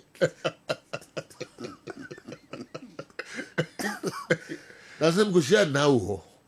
Now you trio I job. I mall. Oh, okay. SG mall now. Let's just say now the me that me dance for. Yes. To say the omu huni na me mfama no. Aye. Enzo ma me nko. I see. Dealer. Don't butum ni na mini man. Enzo o ma me nko. Yako wedding bisa. No so who also has somebody no. What you say no? Who was somebody me from music about. Ni pro ho for no na you must say you no na. Oh, we teacher Laka. Ayo de trust. Me ne ko wedding bi we so na. Ye pon ye na me da so to na ma hu sisi abone ho. Na onko e. Ogoy. E na me omo be ka tire se uja fofre me ko e ti mata. E ni akwara nka no ma pe kakra ba na. Wakao. Wana ja. Mo de collection fa bana. Ni akwara nka ta wakao. Na ja me ko kan je kakra ma na. O de kutwa no. Ah day. Na o ba ju ku masa. Fa ta say ko na fa jatum. Yeah, I'm saying questions and they dealing with a number of them, but there was one behind escaping now yesterday, but I think it was on say BOG vinegar. Okay. En corrodi tita na yeah. Me assures any panic besides our question based on two things. Yes. But I couldn't say no baby yano. Oh yeah, quick. Okay. BOV vinegar and kasane can me assures any pan what to say acid. And oko school no so you catch and say acids are corrosive. You can say corrode a chese we at the end so and a bit me ama osia we and I be atisa. I'm sure is the reason the person is asking that. But no question say you can say acid are corrosive. No. O can say unwe acids are corrosive when concentrated. A concentrated acids in a corrosive. O fa a vinegar general indeed a acid. But it's about 4 to 6%. Okay. And all organic acids are weak acids, so they don't corrode. Oh, okay. All organic acids are weak acids. Okay. And BOG vinegar no usually a low concentration. Okay. You know, vinegar into mean corrode. I see. In fact, nipa ankasa your stomach. On say acid na yeti anam krofo yam hihio. Your stomach. Inside, we have something we call gastric juice. Okay. It contains pepsin, renin, and then dilute ACL. Yeah. So even in the stomach, there is an ACL there, which is a strong acid, but it doesn't corrode the walls of the stomach. I see. Until feel free and take your vinegar and your shea to your teeth. That's the chemistry teacher. And your shea to your teeth. The chemistry teacher. I won't do anything. Yes. Until end they should just remove it. Maybe Nyame Adomna Dr. Ba or baby mumbo. The trainer of our trainees. The trainer of the trainees. Yeah. Okay. We teach them how to teach. Yes. Yes. They are back. Yeah. Strike. They are back. Oh, they are back. Yeah, they are very. What do you say? About 2 months or so. Yeah. 2 months. And I'm done with Yeah. 2 months jacket. Of course. And I do on it. Back where you back home suspended. Some of their mama. It may do. There be a Ghana. Ghana strike 2 months. Oko legal striker. No, the employer can't. When your strike is legal, wow, the employer can't take away your salary. What do you seek now? To 2 months, what do you seek? Say bibintia. All right, you know, just some 2 minutes, and I say, yeah, we share a team of the season now.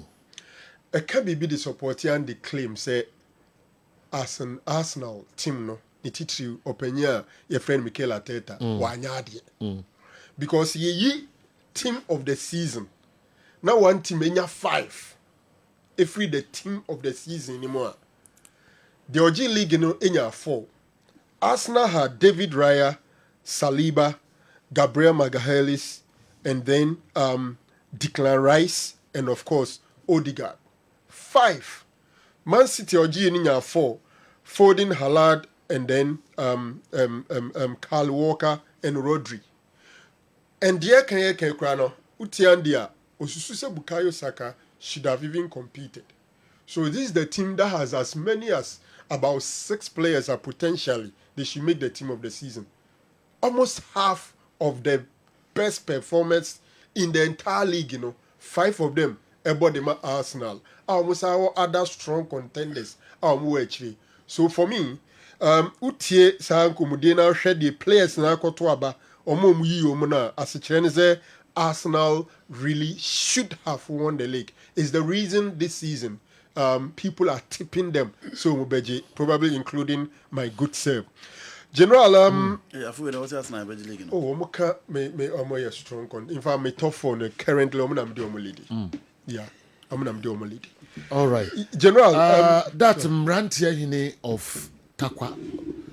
Kombolo na di we aba say una ye mrante yin of takwa tama na wo ye yi friends vinegar ne acid na seven was it that mrante yin of takwa so na no found the account shake oh there be me there some in church bi what do they am me miss me kan o na me minima de kunta bibia na wo ye offended sir me offended also una wo church chemistry no mam and also yes that's mrante yin of takwa and you know so no ko de ko pe bizo ama me dem ko pe bi ono akro na sanso nya program ni enye hu fi wa fa ko so bia no karama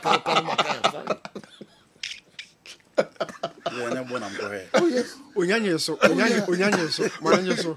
No, tell it to bulu. Me ko so bia no oka na maka. Mananye so. Na maka. The person just maka. Open sadia. Just so you tell bulu. Me too ke cancel visa. Wow. Because some is also can I had it and I me dance for chief inspector. Yeah. Uza usia si abeka bibia hwa na o share around credit BPMB. So, to the fire one konkona. The FSC. Later. Takwa MTTD boss. Hold on here Juma. Chief inspector. Asemu na nsembe bebrebe enso aba afa wenum nyina ho. Chief emu obia the moment na de amount so de hweso yi pa kusi de woman now me nyoma mienu na wo ho me sere hweso yi ma me all right me se me ba so ne so ate anasa kwa bibia na sane ya na ataji ga testim se na mo muso mu kono mu krasa mu koyi agrofo no mu tukwa yako ba how they say ekodi babe there we are krasa okota we so okọ mu nyina kwechi awa ataji ga wa no se de test muso mu kota kwa no mu krasa mu koyi de kra no mienu ni ekoye ye kra wa ha se ye kota kwa ya ekohwe game and ya sai so ko Hansen Kofi ayi nti no mienu ni ekoye Sheikh Tofik say no that's my teacher. Oh. He taught me 20 years ago at Wesco. Wow. Sheikh Tofik say no Ghana Football Association communication team. Member. I'm on for Philly also they call all right. And now pick he pana. If you know. Yes. Oh, I think say GBC any minister for youth and sports and a ministry for youth and sports. Omonta wantawa ni omonsem no emza ebe wurem kakra ne public accounts committee nsem free oba and I think that will be the main issues ibenya between say we've seen a lot of documents sure. And earlier discussion it where we had the no comments no some of the document had not come out now I think say you were better position see a bit me ebisa nsem kakra ne ebi nsem kakra e wo nom until ba me show say e ho na attention no because e wo. All right. Yeah. Okay. Into your koba. Nafi we ever can other local stories and so new chief. Yes. And no near tit home na and the friendly game back because so keep coast. We say Kotokone very good stars. Gold stars. And we born a good match for the two teams, you know, especially Kotoko. Once I made them a game no you never be brave by but I can't was him. Sometimes you can open your individual players, war huge quality potentials and all. But as team dear, so we need enough balance and dynamics team.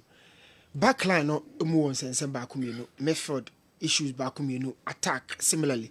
Very good stars so I wanted the you follow two teams in the year and a board no so you be preview game no. And of course, you be predict the outcome. How are two teams in are prepare for the upcoming season no. Now, unya attacking coach team mo ade ba ko ese o hye no so ne say obetimi anya Midfield ne attack ni ye pa but defense na obre. Sometimes even it goes beyond just a season. So defensive weakness ba kum ye no bi e show ye wokotoko akiri ho no. So wo fa ne serious fa ne serious pa. Akiri ho adwuma no ene ye adwuma doctor de ne nsa be ko ho last kra. Attack in the Midfield in the washasha kwa animu kakra but defense in the I'm saying this a honey babia obewi adwuma na last cry and a honsem no you better discuss it do no board those boss adeba kwa me person me who was a friendly ni mo ye say me hwese nka Kamara no goalkeeper no obedana mahwe no okay I want to see him. All right. Because we're in the form in the stage and and commentary free Omomuko training ground so bano. I love to see him in a game. Okay. Newton Latte Marie Jata hardly analyzes gold stars. Sergio, can you ask him why? I'm very much interested in this in his response. Kwame, is it Tabrifa na Kwame Tabrifa Udwe Efri Sunyai and so Abreye. Officer, Kwame Tabrifa Michiano. Michia Kwame pa. Wadu so the Kasaiti. Also we team bia gold stars. You hardly analyze them. Why? Anyway, Massa, answer question na jana we you know. Said dem omo na di kon dem ninko. Say omo di ko. Iti na be start. Also why? Didn't na only. Yes. Why there? Say on say so started. Adam, where are you? Say, my Lord, I'm naked. Where are you? Say I'm naked. You're the firm back way. We are content. Boss, now how can the richest man on earth beg the Chochopo console man for money? This is not possible. Spain Boga. And anyway, Abreye. We need that, madam. All right. Okay. Yes, sir. So yes, them game in here 3 p.m. right? Kotoko Gold Stars. All right. Nice game, pa. I'm all bought a Gisco. Get few. Yeah, I'm Mickey Bad. Didn't have a Enti met me Edu Jakakra. Meba. Nanka dia Kenya and so yadi abro. And then so yeah, Abrefi birthday. Naro Abrefi collection. Abrefi collection. Yes. Oh. Bantama. And then sister Abrefi birthday. Wow. Abrefi nkwanpa. Duanepa. Abrefi obia so we show happy birthday. Nakopon koswa na onhyira na onyo kesimo wa ma no ne. Na ye kind of the birthday we mo Ghana ha. DJ Yes, the wife no. Yeah. Wo yire no. Yes. And they say Scaufi. Wa ma no ne kan ne asembesi okroma. Yes. Come on for a bon kwane. Hey, easy. Abrefi we love you so much. Nakopon hyira wate. Onko so na onyo kese na oma kwatenten ahodin ewom. Happy birthday Abrefi. All right, yeah, so me call cements herbal clinic na mene omonso akodi enkomo ene agan na ngasa wa sanso na eat well didipa enso atrase mmakwa some ho ye de senior. All right, enti de na mo de bre ya no pay yo general be da CP na ahwefo ne ati for siamu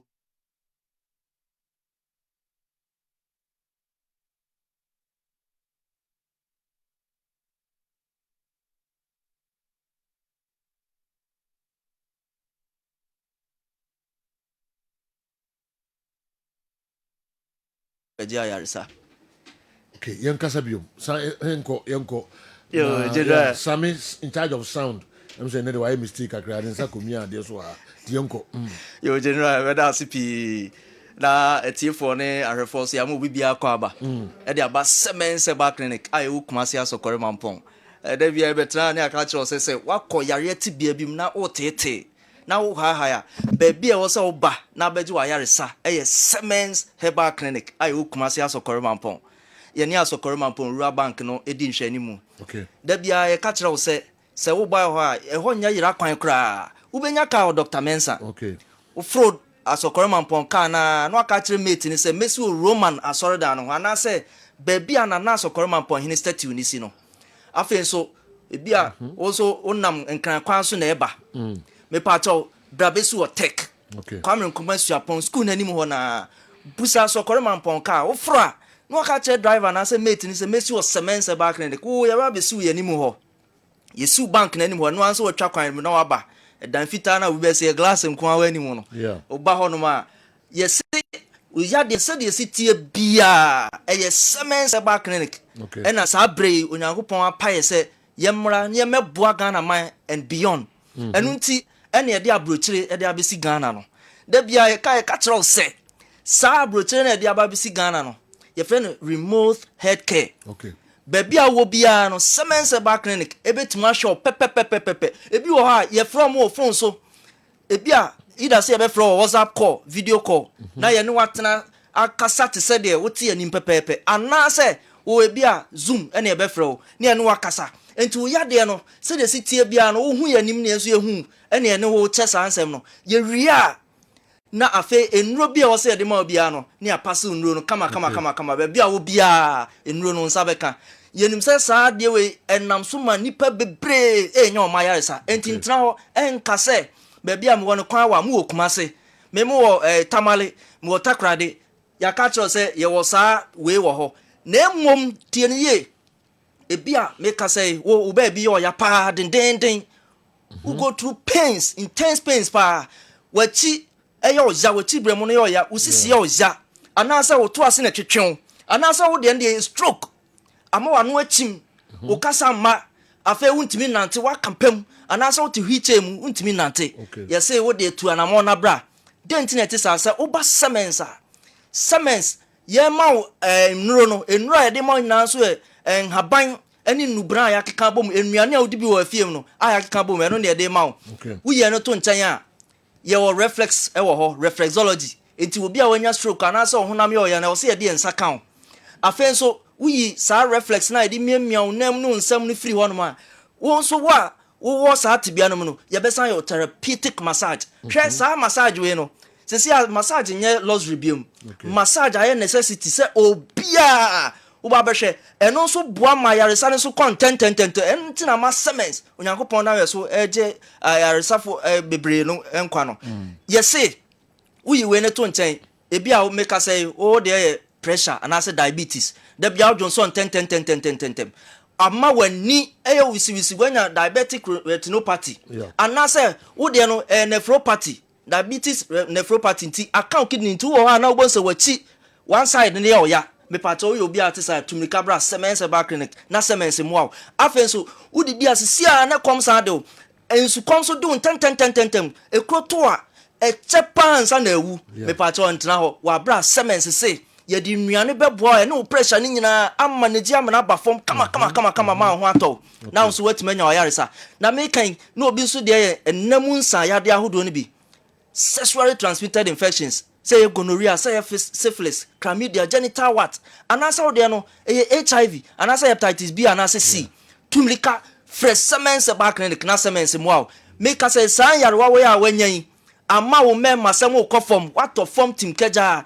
afen so sabi unkwamwa na ho odin aba form to the extent say so woni oba hiem a unso e kakra bi me pa cho so enya oha bi a ntra ho because wo ye den a sa oha na betra ho de awo ho sem be ye odin enu ntina semens say awo ho sensem de fa be dan efisa yen ene ye wo ho aka de a betimi de abo amo atimanya ba afen so me ka say wo ye oba wo de ne de ema wa say real pardon den onya dyspareunia se woni obema hiem a wote yaw be pato entra ho ensansan ba be gugu basa entra ho masa ho ha we enye kese fresemense ba clinic 0240 61 60 61 0240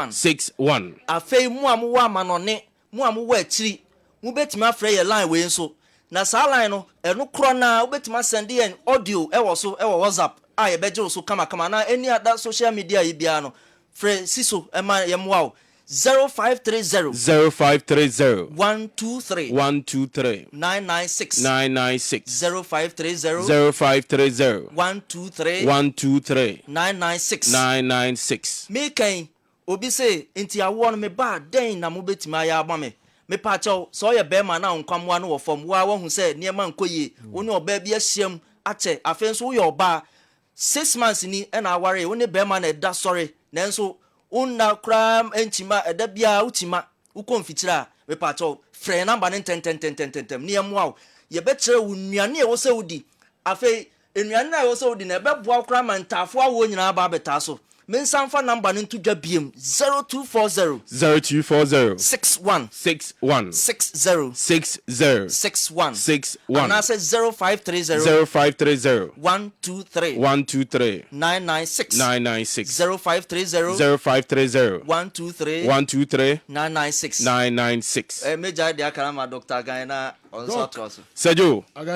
Ishia yache Juma no sa say on say odi edu papa badwa so a uni trabe because obi apibi last week na me otachiman na Sergio adanse efiri edro ni mu ba na no odin me say me share take video shots bi adanse na mpanifo ni bi abetena ho no ma yenja omo no omo nto edro ne kra ma me efiri say de adwuma airboy especially ye papa no mo kɔ enwura mu sabi omo kɔ donye emfuo ni sa de no sisie adanse na omu di no na ebro agene ntiase so yesi de bia ni pabo foforo ba from e bia ene no wati enka ubisa se edro ben me pacho edro ni ye Semens Vital Herbal Mixture and the capsules Semens Vital Herbal Mixture and the capsules na adanse a efri edro mu ben edro e ba ya che na en premier break kwa se ba un se kroma de afa wi ntia relax na wasi ye kɔ anamo kɔ ye nkura ase na Sergio adanse me say me de bema technicians no mutwetwa bi next week ye ba ye nkasa ye be mmabo no kwa na ankofo ahwe e ka sisi yare de a wa wo hwe me ma me papa me nua bema se usisi pa na ye wo ya ana wodi achi wiase mbabia wato nura kese aboka kese wo sisi yare no a koto aduro ni bi me baba ba ko so oto aduro no foforo no ada na onom ye na sisi na ano no krasa ye den afi bibi krasa onto aduro no ngu na ofre ya na onya na bibi si da bi fesi wo ne koso anom oso onom aduro no to aso 4 days afe nioma na ohun bi da oso ono osori age wotie mu ni abesoso de nsa pagya no afa ono otumi sori free pass no oso da bi aduro ye ma me koto bi nka won sa nom sesi ono akasa nante eba radio station am pese me body e wotachiman on nante ba o say munya me na me ni adanse e ti say utie ye pa na say wo sisi yare a me pa cha aduro nya mema nko ye mema ne ma again eno ahwasem ne yeken mema ne ma sisi yare A1 kotobi enye no nko a sabi bema wa yem refri say ye ka sisi yare a eye nioma bebre kwa obu wono ma sisi yare nti de bema no adwo etumi sori okoba ho asesi anu agem sebi na ehyem kra na adwo sebi okoba ko ntumi nkobio eno na ese sisi yare na ahoɔden so so ba etu ya bema wa yem de bia betra ye kan ye se again no ase a kire se ade a wubuma emu eye stiff eti bema sebi obema no sebi ejina so kra na da emu aye mre okoba ko ntumi nkobio obi wono ko anwumra ade anchia no pa ntumi nkobio wo ye bema ye se wa ye mre enye bema ne de sebi otumi ma na yiri gini di eti se utie na se wo sa ehaw na mebobɔ so na sisi yare mu haw bi se ya me pa chaw koto agan ni bi eno ne yefre no Semens Vital Herbal Mixture na yetie ne otu aduro na tonsuo ne topaye oto anu afre ye be kire se de obesi aye no na mi shop was after 2 to 3 days obe fre dia dance enya no kwa koko wo so me pa chaw koto bi oba o menses emaye eba ne ade che ema eba 2 days na etwa so first na ntisa na se first na eba ye ba se bank tenkete koto agan ni bi Semens Vital Mixture ni bi na hede nyame nam aduro so ayama me pa chaw coconut so se dem di kan no ye fre bibi sciatica oto ase wona ase etumi so no twen na obi kam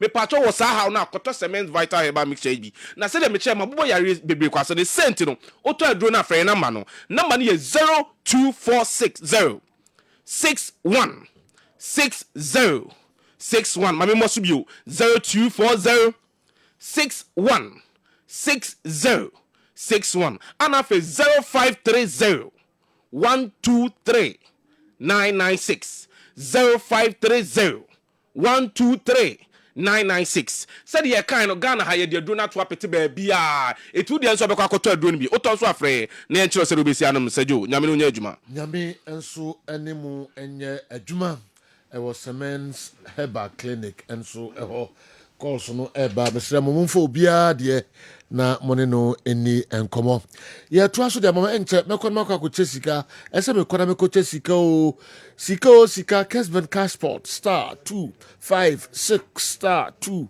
hash star 256 star 2 hash na what dial a select number 1 so bones are ready me bekon ho na ya ko 3000 cedis na roll no afena bones me unso odremika alcohol na odi number no eba betu dwa bones camera no echiwo emra na wonante alcohol ni na a capture ewa ha Enti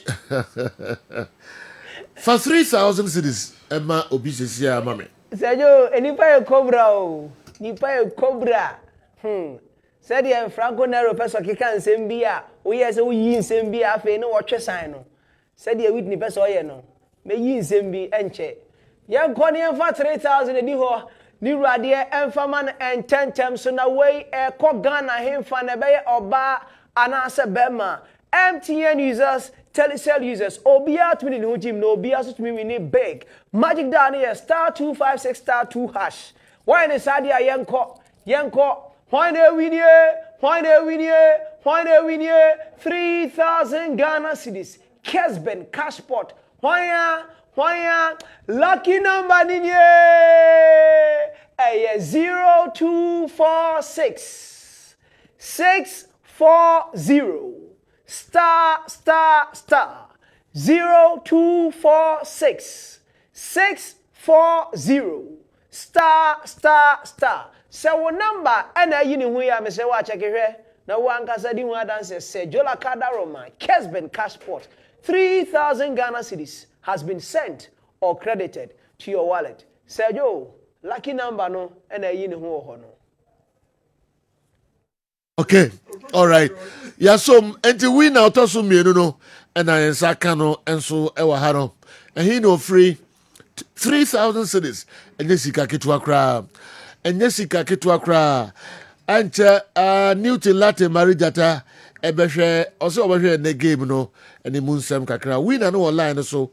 Free fa. Hello, good morning. Yeah, hello. Morning. What's on the design? That's what I'm here now. Ako pa do mesme ho ye pa na ye ne hwan na kasa you kasa free that's why your friend David we kasa free akra Dansuman oh okay and then Dansuman for me no and I'm winning 3,000 cedis abegu says can abegu phone no so that's why nice what the bidder that's that you need that when the first time the copa and if you see you kakra why right utrim kwanso sika to so mienu no enso e call Dansuman wow the to so miensa ebia na wo ho na ebeba kwa ho fa ho sha agro no mu *256*2 hash na wa dial a select number 1 Kessben FM Kumasi finim se Newton Latte Marijata Heredia bese me ba wo ho ansana local service akene nyina no kwa mikede abre na ye wurum kakra new chief pacho masom e wa say na enye sika na meche ye discuss pre-season ye various clubs no preparation am dey ba be season we say mu na ya discuss some of them no into more detail of course so ye Kumasi Asante Kotoko fan House folk fan mediama Brekum Chelsea you've been hearing about all of those players na about joining omo for no Nyakopo ya aduma friendly match back baso and then Cape Coast Stadium 10-20 cities and Omojuo Gate. But before that, yeah, share two teams in the preparation with the game and then you on the table and of course two coaches sitting in or more a bit related to Kumasi Asante Kotoko. One being a former player and a coach Frimpong Manson and now Dr. Ogum, the last winner of the Premier League for Kumasi Asante Kotoko or no now and then only two teams now Kumasi there. And come on, say new players be joining our performance not to say discussions in in the final third, of course, for Kotoko. I bet I'm what a year pa. Of course, ahead of other strikers, service Cheba for more. I'm also so about joining Abdul Karim Abdurrahman from Sudan. So I bet performance to say so far no there he's really adjusting himself within the squad. Now, talking about Midfield, no, Ubenya Emmanuel Antwi, also so yeah, Juma pa the connection in the final third, how he relates to the defense. Obaye or yeah, Juma kakra. Nemum she area apart from the midfield offensive brilliance I had discussing. I keep saying this: attacking coaches no problem back. Problem I want to say, we say Pep Guardiola or beat say Luis Enrique. All these coaches, you know, they want better to Dr. Ogum Hondia. And come on, you say, a Juma you know, who breaking it further down into department, attack, midfield, and of course defense. You know, defense. And I have no money at Tabaho late because I'm attacking minded coaches. Obi say Jose Mourinho, Antonio Conte. By contrast, I'm also so imagine what defense and power. Essay on attack. So let's talk about Dr. Ogum. The team no strength pa. Say all the attack in a ton China will share the defense in there. A Juma Bakumi no ha as I say baby I do come a free bano. The last game on ne mediama a team no a boy or takwa new stadium TNA or maybe this was the structure leading to that particular foul I'm a now, your cancer football a repetitive action. I am now a tolobia. Yentiase papa. Look at the connection between the defense and then the midfield. Any infilling space at the The point here and I say ammonia compact space in here. Kessben doctor will not love this, and for that reason, technical team no more able and so more boy and so they say a decode a code be or boxing anymore. There's a code. Be what say that trap no a sana and more crobia. It is share area higher dream or matter committed fouls. Now me can't say money how reveal a weakness or reveal it. That's not the case. A best see pitch in so it's a can say in a place no or what you say no who weaknesses are easy. What we need to understand here is point number 1. And Kofu Emi and say a defense no na cater for more, and I say a midfield no na cater for more. There are 4 players that are fair no mobile box room into which comprises of 2 central midfielders. In Andrewson team, pivot 1 and then pivot 2, Emmanuel Entry. So on my elite, it means that you might now be forced on the back line, say Ombe Di Bugano, Ombe Taka, Ombe Clebono. No more, there's no anchor of protection. A bonus annual a back line or a much exposed. It is a medium chance of creating. Not keep the pattern of a 2 trim, say a BSC pay, and I say BSC pay. So I'll be taking a photocopy from the previous games. Not media basis to say, doctor has to think of how a better restructure, better repair area. You saw Justice Blaine the first clip, and I was so now sometimes say space in better. We keep asking questions to say. Further no sunya babia here, but one of the most important places babia yedria. It is the position of the DM or the number 10. Aha, and the number 10 for we are seeing no mushia number 64. A doorstep to every defense. It is a one session here. I am sure, said doctor, as a senator Basso, and yes, exposure to something there. Doctor has to work around it. Other than that, what shall goes on betting? This forms as the pillar, the foundation of every defensive brilliance. Why so God knows Japasu had a free space, but Obatiasia Esmat lost that ball. Our bra on Miss Claire said the first challenge no koi referee no every play on, but the second ball still fell to an opponent, and the yana who say situations where you know yana it me lead to goals. Yana sometimes don't say so. Andrews in team. And I who say a faina or barbek shem ediama justice blame. So doctor should work around this. Now make a secret back quattro. You can count about white jerseys or box on her without structure. The average age of the Ghana Premier League, Eswati. The person I'm trying to say averagely. Age is no ayana your squad no a register or FA Hormone no may the bobon Eswati. And Crano do na league it is Americano. Abba league sana or defense no it mean a lock bia. And wow, who is going to be that lock? Is it going to be someone Tinadu from Lagos cities? These are all tactical questions of Dr. Ogum as so young Wojuma. Tinadu ba the shame the interesting team, or you still have confidence in your former Wafa player interesting team. These are all realities. Ancient league never started. People will be asking questions tactically on the field. Are you going with interesting team over Tinadu?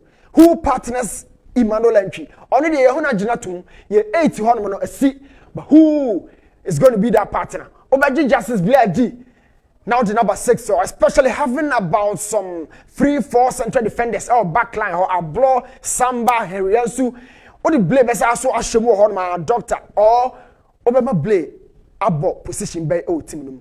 The point we are talking about here, and they say doctor needs a quality number 6 to pick up second balls, to be faster in duels.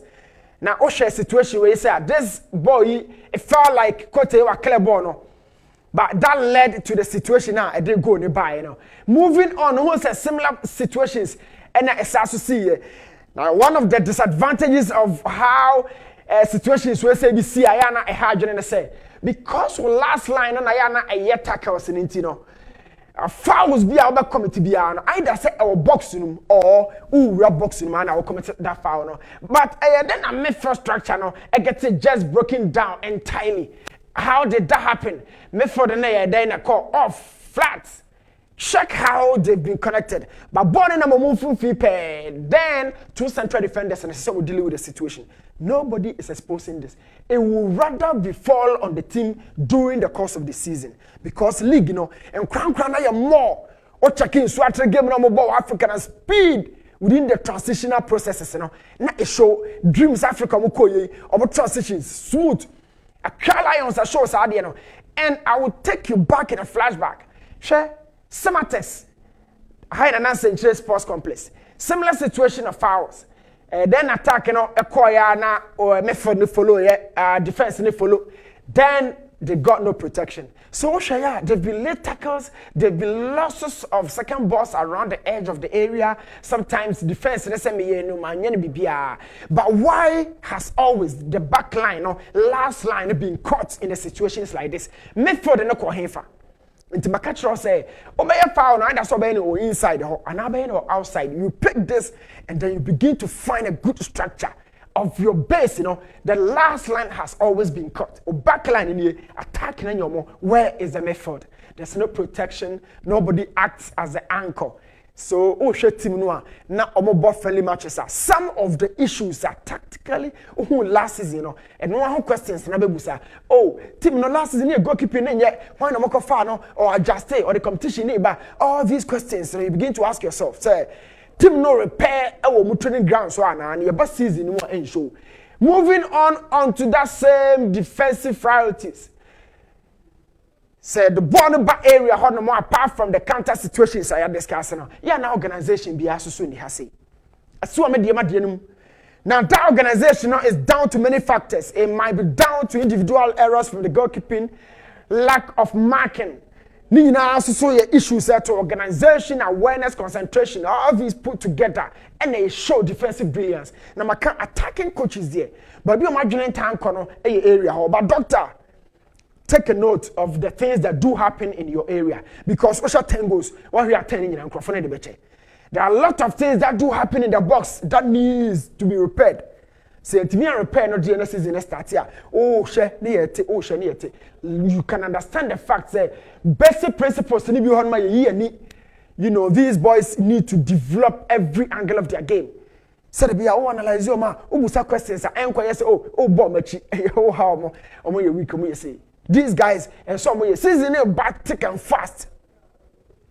So all these near back general as I said Dr. Kumasa Santa Kotoko share your bot players number so near can say every single time there's always going to be a factor that will lead to a goal.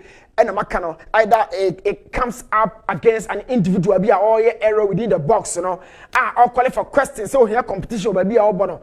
And now say principle be as I say a crossword box room and your referee. Now watch it every time. So you saw this against the nations were leaguing them. And now you have who has for the democracy cup. But a totally be breaking it down, yana issues, you know, a hygienic kakra. Watch Kote. Now when I make one cemetery say, it took be a baby and Nipanijano, Yanni Busa say, on Nipa or Jan in China.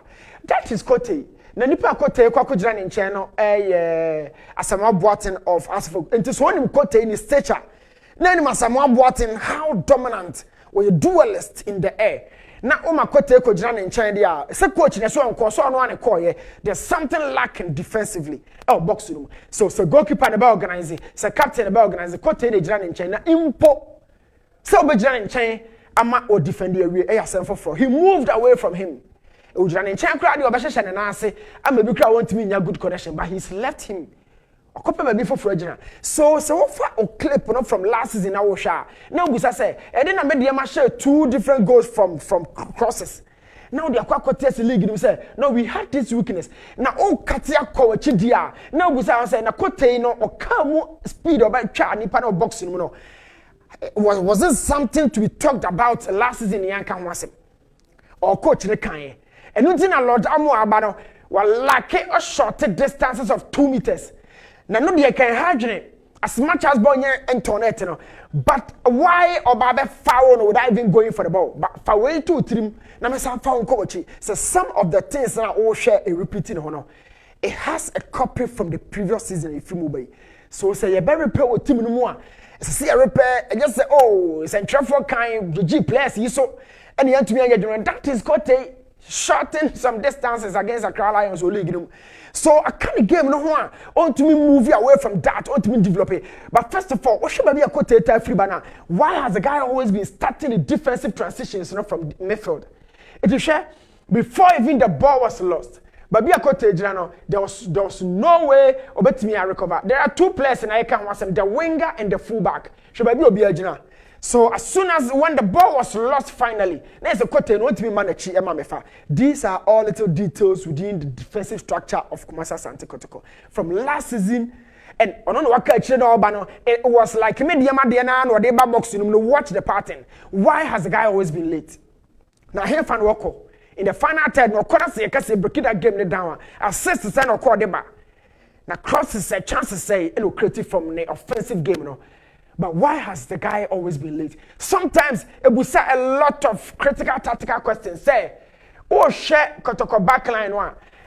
Should be a kote or the justice play. Yan can't backline main come maka. What kote and the justice play will mean the distance between the fullback and then the central defender. One she share Jumaria, Yeko season, a very repeating. This is the distance between the two players, the right back and then the central defender. So a ban is set, especially when your fullback be outside general. Now, unim nipa yo jina idea, not just one common simple cry. So why has Kote always been shorting some distance or caught attacking one?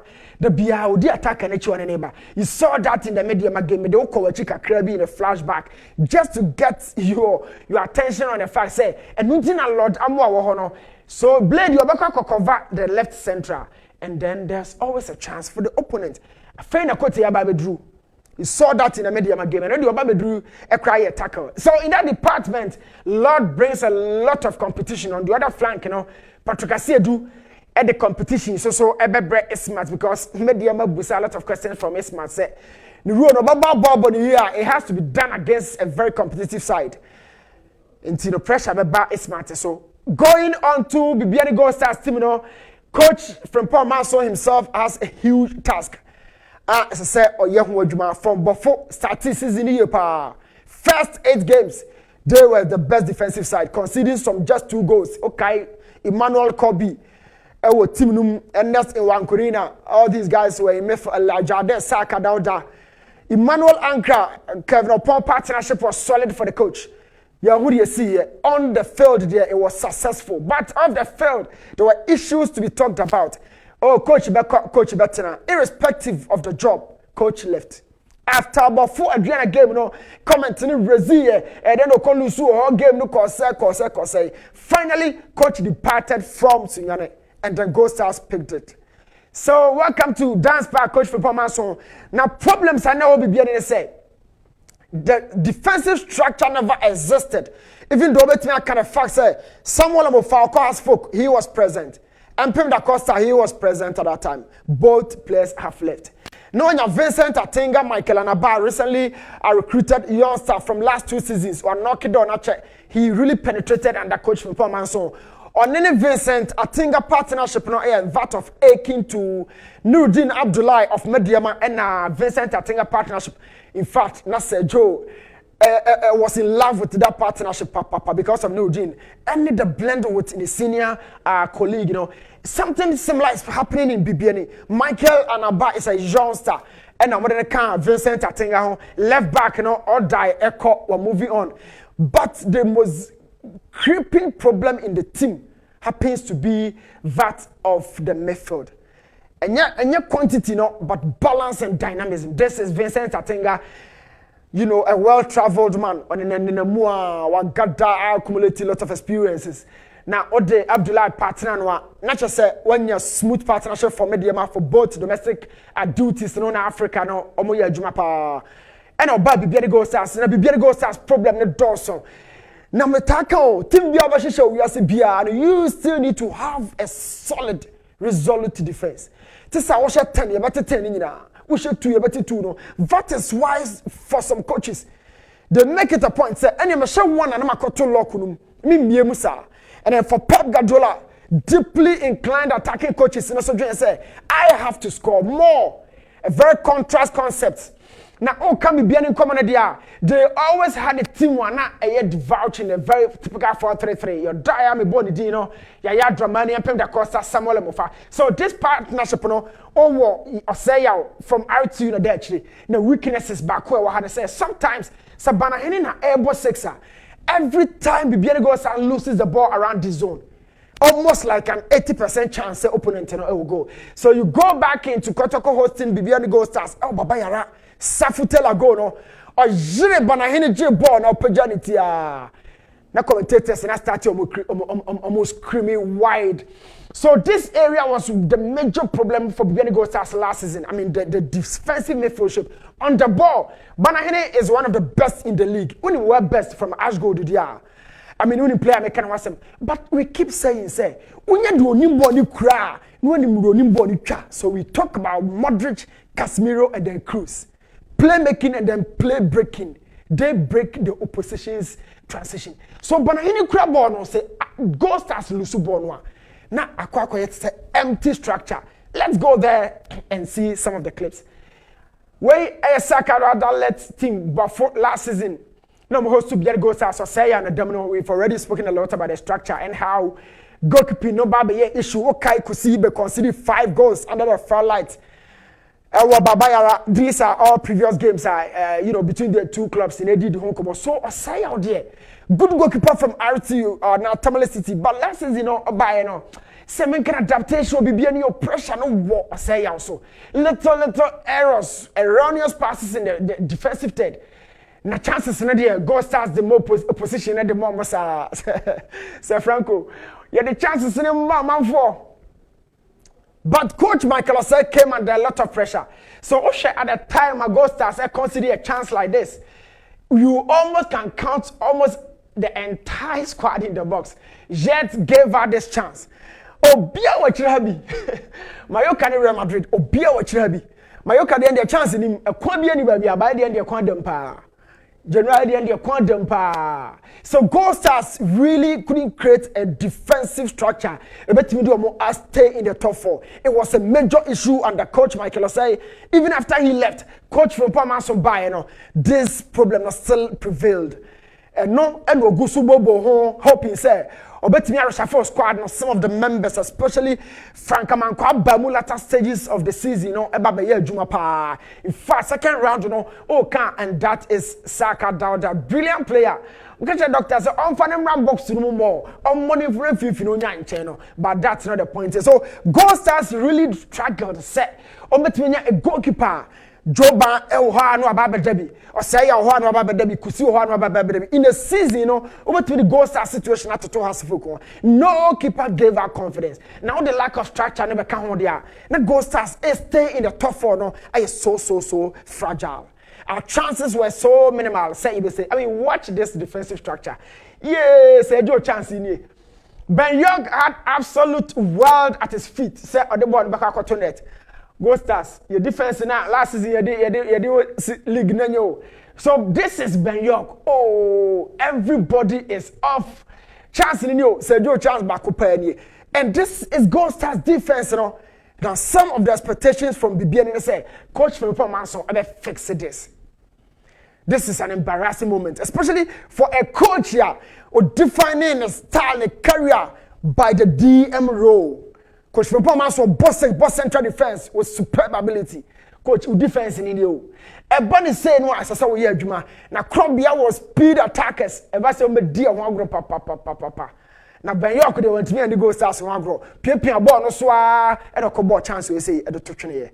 Bomb say ya che ball no. But what are defense? Na nya kra abofamu nyina akam, da Costa akam, Odai akam. Ni defense na nya.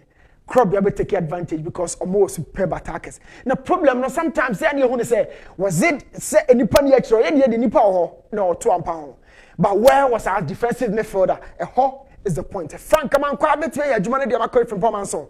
Are we talking about the 4-3-3 or the 4-2-3-1? within a partnership with Eric Bosomche. Whatever be the case, there's been a defensive weakness. I stay for a bit of a time as a coach. This season, you know, I'm returning team to the back four. And as a top four, no, as I yes, I do. Watch this. Now, the say there's a change that costs the October for the end of the year. Not just a Ben York and me actually go no, because there be no strike and he that costs a Ben no creative space. Then there's a combo in the defense in the film. This is Yaya Dramani. It's moved into us folks. So what shall you strike and no that costs a free hole. It created that space for Michael Osei. But where was the goalkeeper? We're pushing up and him crowd. You know, line so baby. This was something, and I say Ben York. But you know, come for your point, and I say your defense. You know, last season no muda hopa. There wasn't any protection whatsoever. And a goalkeeper, you know, so my issue goes to no the near beshe. By a shot, you're going into this game. We expect the two coaches to work a miracle. Now, everybody say tactically we keep asking questions. They say. Your defense in the marshal more. You discuss more. Young cop, na yenja chief. Na yenja have two teams no. Probable no ebetimi. This is an embarrassing way of defending. Go Stars. Coach from Pomason, a Jumano son. As I said, oh yeah, na oh yeah, ye. Said now you're buffalo. Probably Emmanuel Kobe. Ebetimi that goal post no more. Dia mabi be the Go Stars. Bernard Asare. Michael Anabame Cottrell, Vincent Atega might give a rest to the new formed partnership of Fori and Aba, where I meant for the future. Knowing Maxwell, this guy was recruited from Division 2. He's been astute so far in that area. However, even though was several as a central defender, but was back for full of youngsters and one meant for the future. Sadat Mohammed in a 4-3-3, back anchor Frank Amankwa and then Eric Bosomche. That gives much room to Kamara, Charles. So John Charles Kamara pa because ne papa mo apia boni bia it gives a large room to him say omonyina Abdomomi ne Alex Asoachi in a typical four-man midfield in a diamond Sadat Mohammed and be anchor Kamara Bosomche Frank Amankwa na Abdomomi of Karela Waba is also a very good player but that is when Bibiani decides to go for a four-man midfield to go for control because Kotoko squad no a nice especially more richer in midfield 4-3-3 from the 4-4-2, Robert Marboson, Kamara, Frank Amankwa, Midfield.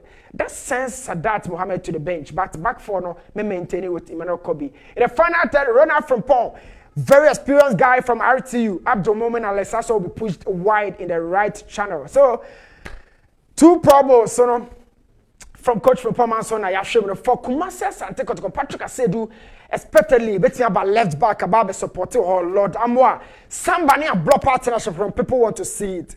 Doctor, I'll come for the test against Bibiani or what about one are trying, but in the goalpost, Kamara, Abema, pressure off Frederick's shoulders. So back for no Patrick and Lord from Brekum.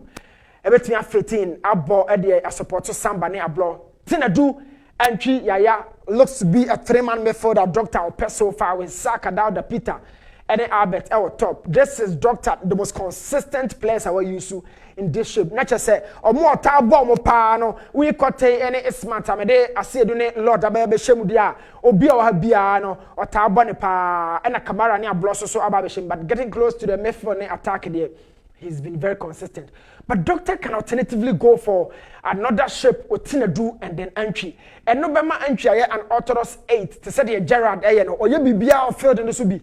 Or you be BAB. That is the kind of freedom I'm a person entry on, but that also needs a good protector. Tina Dube protect entry as saying the Anderson team at the Babano. This is my opinion. Tina do at the stability every entry more than the Anderson team the Babano. But someone has been excellent.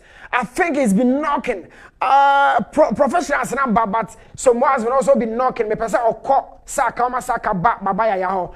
You know, I need a second striker behind Albert. Now, but the team movie, general topper, na Peter Sosoba. So two teams in our general, go through very, very detailed. I'm both fans. I'm sure it's a message, my answer, no boss. One sano, yes, sir. Yes, Kofinsu to be free, Toronto, Canada, eba later. This is Obaha, Nafi, Obe answer, and also at the Emano. Line up and them, so we are right. And Mabu Modin Menya and also na yede abrenemum goalkeeper ano ena ebede wene Asare ebe rest kakra na Mohamed Kamara ono ena babedem afi center backs no and so ablo ene Ansu ana ebeshase ene na Saka omo erese Saka obeko bench ne yede list ni nyina no ebeba later Kessben television me ko maami ke ho na yakotwetwe nkomo kakra 3p garlic mixture maami ke atrase maami say Sergio nyame adom me ho ye pa de yankopon asipa amanfo twen pa 3p garlic mixture Yo, Sergio midase Yamatiefo nyina ache emoma ha edeba Kessben kasafidie kase eso wa wohwem wo Kessben TV utim wo Kessben FM megidi se nyankoropo adom ompo no emu ye pa me ba me chia ache ne ha esanse enche bia na dumie no abo medofo apomode ho nsem ene ne wo eba beka no enne anopa ahwie yi esanse ama me ne wanse na efriyade obi nso benya wa medofo na efriyade enti ye mada wotwe no ensi wa bra me ne omienu yenka ka ye ho se nipadua na ewo ho no saa no ye kwa ye be da korope siare kukuru pa de wo hwe ho no mo a ho we firi ha chesa wodwene ho a wonte ase enti na abre bia no wuku ada ne aba ne abetena se ne ye ne wakasa ne akai wo se wapomden ho nsem no ehia enti ana wo hwe nipadua no so yie na wope aduro papa bia ebetumi abo ho ban abre nyina nyame na boye ho ban de na nso se de aduro no so ka ho a na aboa na amaye nyina no yapomden ho nsem etumi akoye sanse wo soro wo boa de wo boa no enti bra wo no maduro papa no na nyame nso de emfie papa bi ka wo ho na wapomden ho nsem akoye 3p garlic mixture 3p garlic mixture eduro ye bodin a ne ye twapuruse ne ye tuche edi ama eduro no esanse Ghana ha de enipa age eduro ya tum na onomo a esa omonyarewa ema omunya apomden mapa no bebre ye kase ye kan enka daage beboye eno ti ene nkomo amene wu edi free Piwak natural I the 3p garlic mixture abedwaso no ene ye hwe general health na chese enyarewa hodo a 3p garlic mixture etu ase kora na ensoso ano na emoma menka wo niema baako mienu bi kai se 3p garlic mixture edro no eye purely organic ye ka se edro bi ye purely organic ya kire se ye mfa chemicals bia enwugu mu edro no eye hama eni nubna ne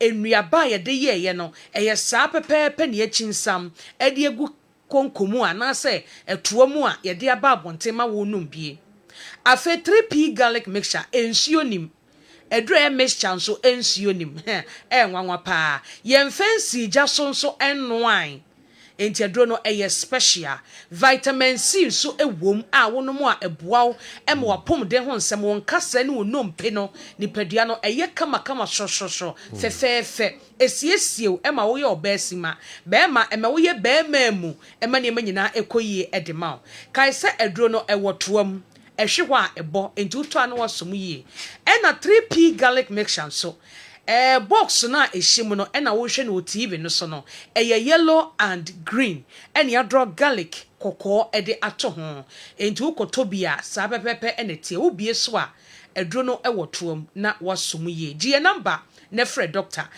bia ya re bia hyew so ache wako a enko jese edro be na wonnom ye enti hu sie kasa se ya so o maka mo ho mesrew 3p de ye nkan ye ho ye base ane de ne pa na ebro enti mesrew so betina so pem ye number ne ye 0248 92 8824 0248 92 8824 kaisa edro ne ye 3p garlic mixture ene nkomo amene wudi oba wa fichi kro ho hawo no ene to atwa esan se 3p garlic mixture bedi wakagina mu betu wa fichi kro no hawo no afiri hode ama oba bi bu ne nsa eye wa otie no ano oden pa ni sisi na yase na ho ye ne basa emoja isebio eba bebre bum ontimi nko ba bia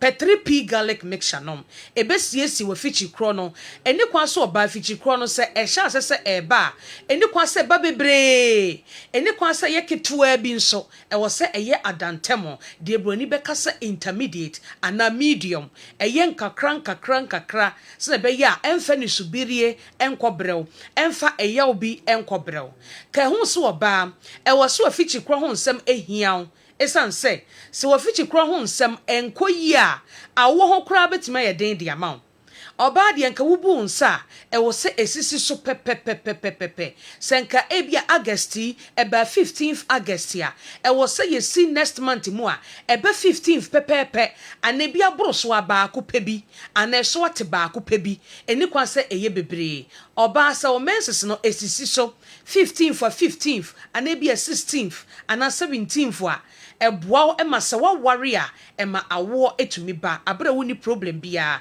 esan se ovulation no ebekoyie se na be ya woni be ma hyiamu a obetu kosia na watumi anyinsan awo eba enti o menses de oba hwe ho asem ka ne yie pa oba bi nso menses ema kora ejaiba ebe bosome miensa ennan na wotwenie ayosem ko obu ne nsan so emaye P3P garlic mixture no na NCC we fichi kro medofo ene weda ne mu ayenwunu enti ene wanketinkiti bi ne nam eyesia na asmafo no ho kire wo mo pa P3P garlic mixture ema oba no nom pebi ema hukunu nom oyire ennom wankasa nom bi se asma ewo so ana wanketinkiti bi ha wa adwene a nom 3P garlic mixture ebeboa opa na ayi saha no afiri ho esanse o bowo a etima wonfe nyina ye wo ya wo ya ho hwenye ye na makasa ho kora ye wo den 3P so etu asma ase ene ewo a wabo a enkwada pebinom na abedi ho adanse a kire afoforo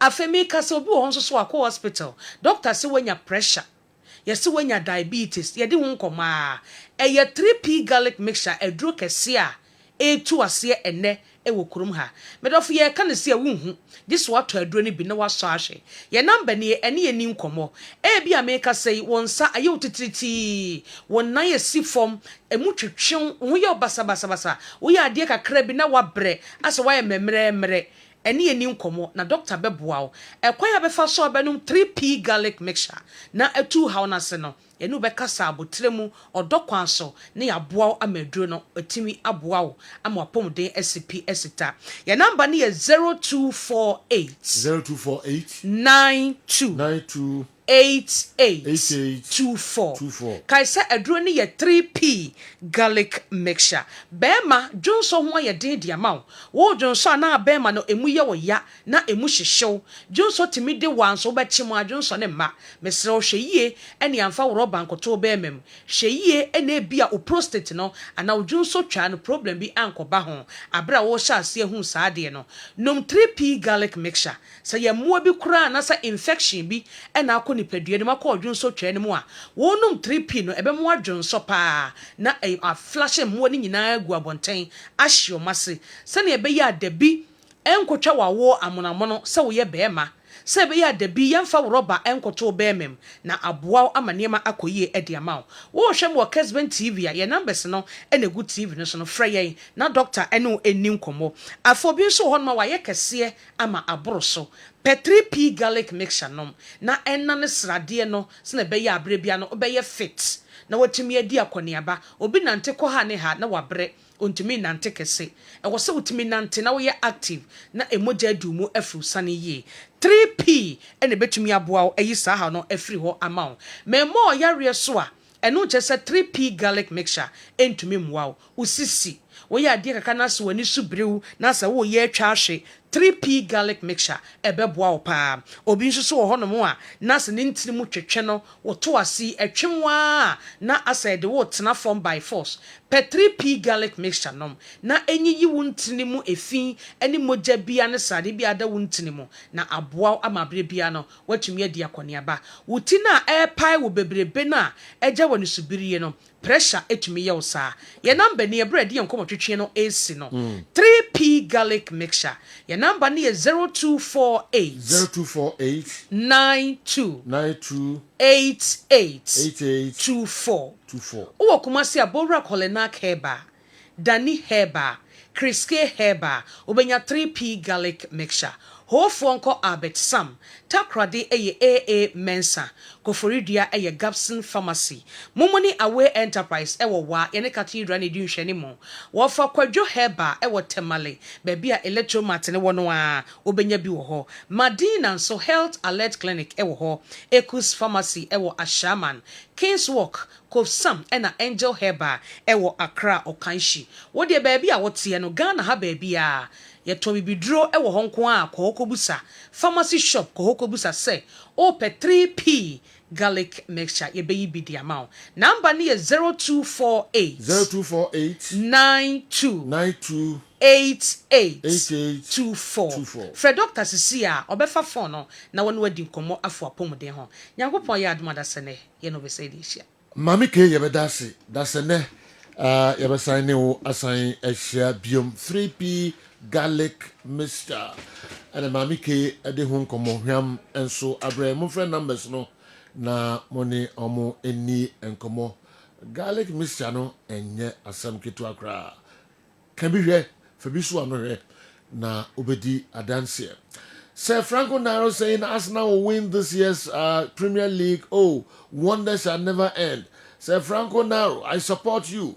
I like your support. Okay, thank you. Eric Dwefri Tema, Ena Abraham. And Mickey at the local source, no, and so betwaso, Nabijafo, Babem Kakra, and so the Amayan, Nafe, me caught Namaka Chesi Council, and also Enchakra, not me the Sikachano, Eba star 2. 5 6 star 2 hash star 2 5 6 star 2 hash na wadaili a select number 1 Kessben FM Kumasi na minchewa wate. People are tipping Arsenal to win the EPL while they know in their hearts Man City has the ability to retain the title. They're supporting Arsenal out of apathy. My psychology human always like to side with the weaker side. Okay, Babs, Edway Free, Ashaiman, and Abraham, Mickey at local source no Abraham. Mamisha way and so pundits have written my darling Manchester United off from winning the 2024-2025 Premiership title. But the Reds will shock the world by clinching it. We are grateful to Joshua Zexi for his sexy goal. May the Reds blossom and the blues fade. And then I come in cancer, Achim Asini and way, and so a brain. Okay, Mahu Kofi Toronto, Canada, and so message Ewaha, Mamini everyone tentem.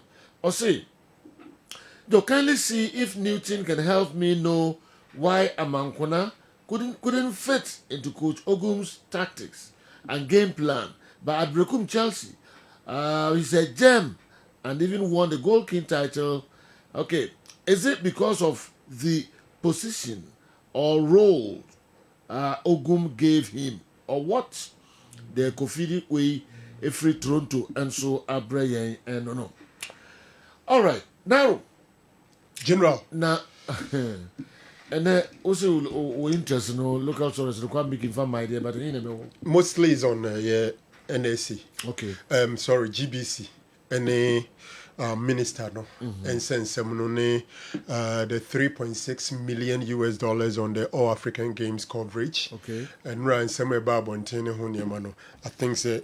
And on the be my main pick. Okay. And then any other issue will be a Mickey the Bebano. Okay. Yenya Butrenso Ashishimi.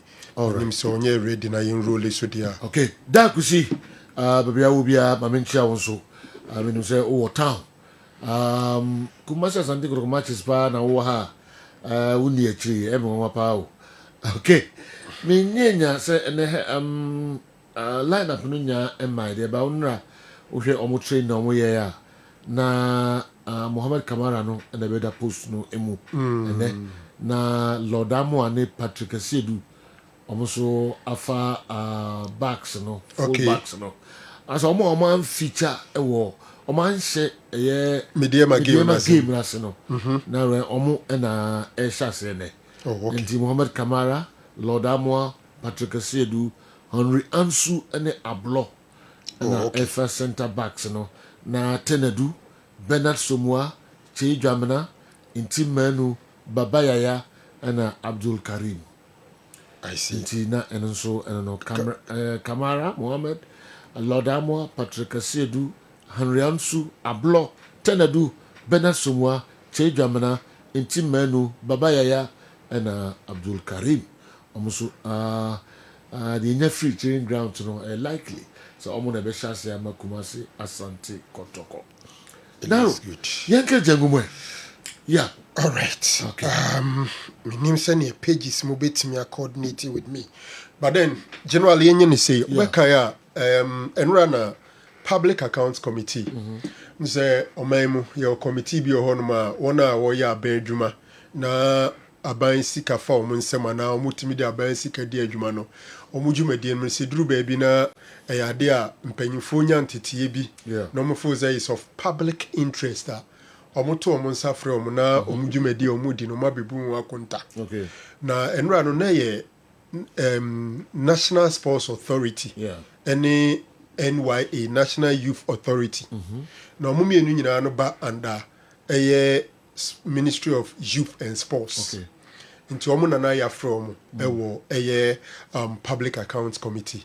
Na ho na Ura Sam George MP for Nigu Pram. Ebisa minister ne say sikasen na omutuaye edema Ghana Broadcasting Limited. Ghana Broadcasting Corporation.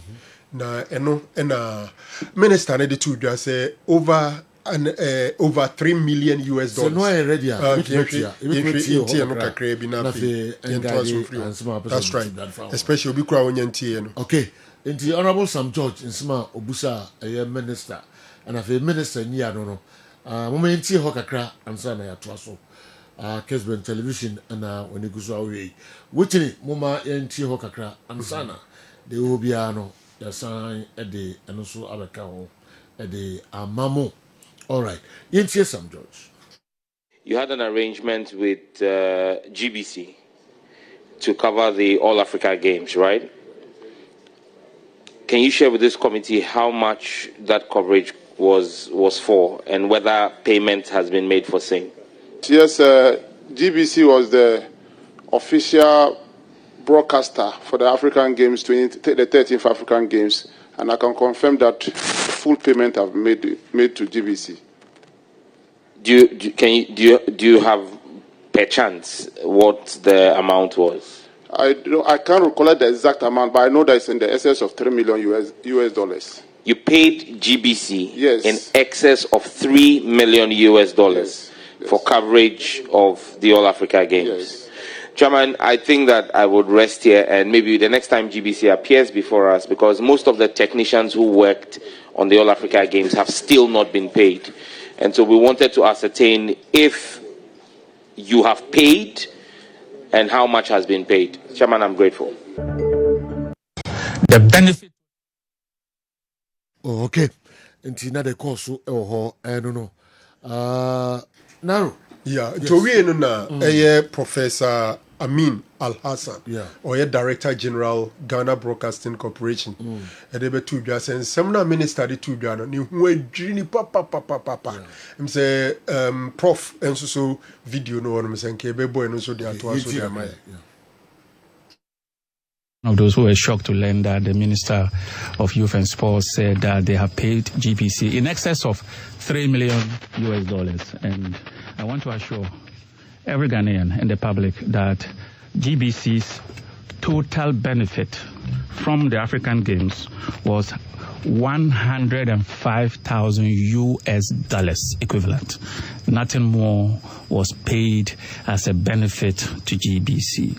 And that payment of $105,000 US dollars was as support for the fact that we dedicated an entire channel, 24 hours. We suspended normal programming for the GTV Sports Plus, and we dedicated it to the African Games.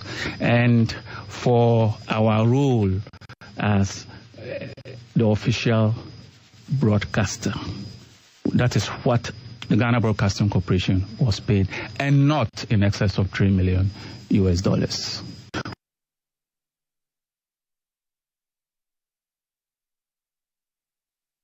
Okay. Okay. I'm so we and Urasam George, a key member of Public Accounts Committee, and also the same kakra ebetuja. Response on the buy. Some doors and There's a second part to this question, the question I asked, which Amin Alasan attempts to answer in his letter to the GBC, where I made the claim that I have evidence to the effect that GBC technicians who worked for the production and broadcast of the All African Games had not been compensated adequately. He claims that 100 in his letter, he claims that is not correct because every technician who worked earned 100 Ghana cedis a day. But that will not be the case. Because I have in my possession, and I'll also be putting that out, memos from the Workers' Union of GBC threatening to put down their tools and stop the broadcast midway through the All African Games because of the conditions, the fact that they had not been given any remuneration. In fact, at a point in time, one of the technicians of the GBC collapsed on the site because there was no food, there was no water, they had worked from morning, no food. He collapsed. I have his name. I will put it out. And so you see, this thing is a twin pregnancy. The issues between the Ministry of Youth and Sports and GBC, and then the treatment of the GBC staff themselves by management. I have memos, I have copies of the minutes of the meeting between the Director General, Professor Amin Alasan, and management, and the leadership of the Workers' Union, intervening and begging for the workers not to stop the broadcast.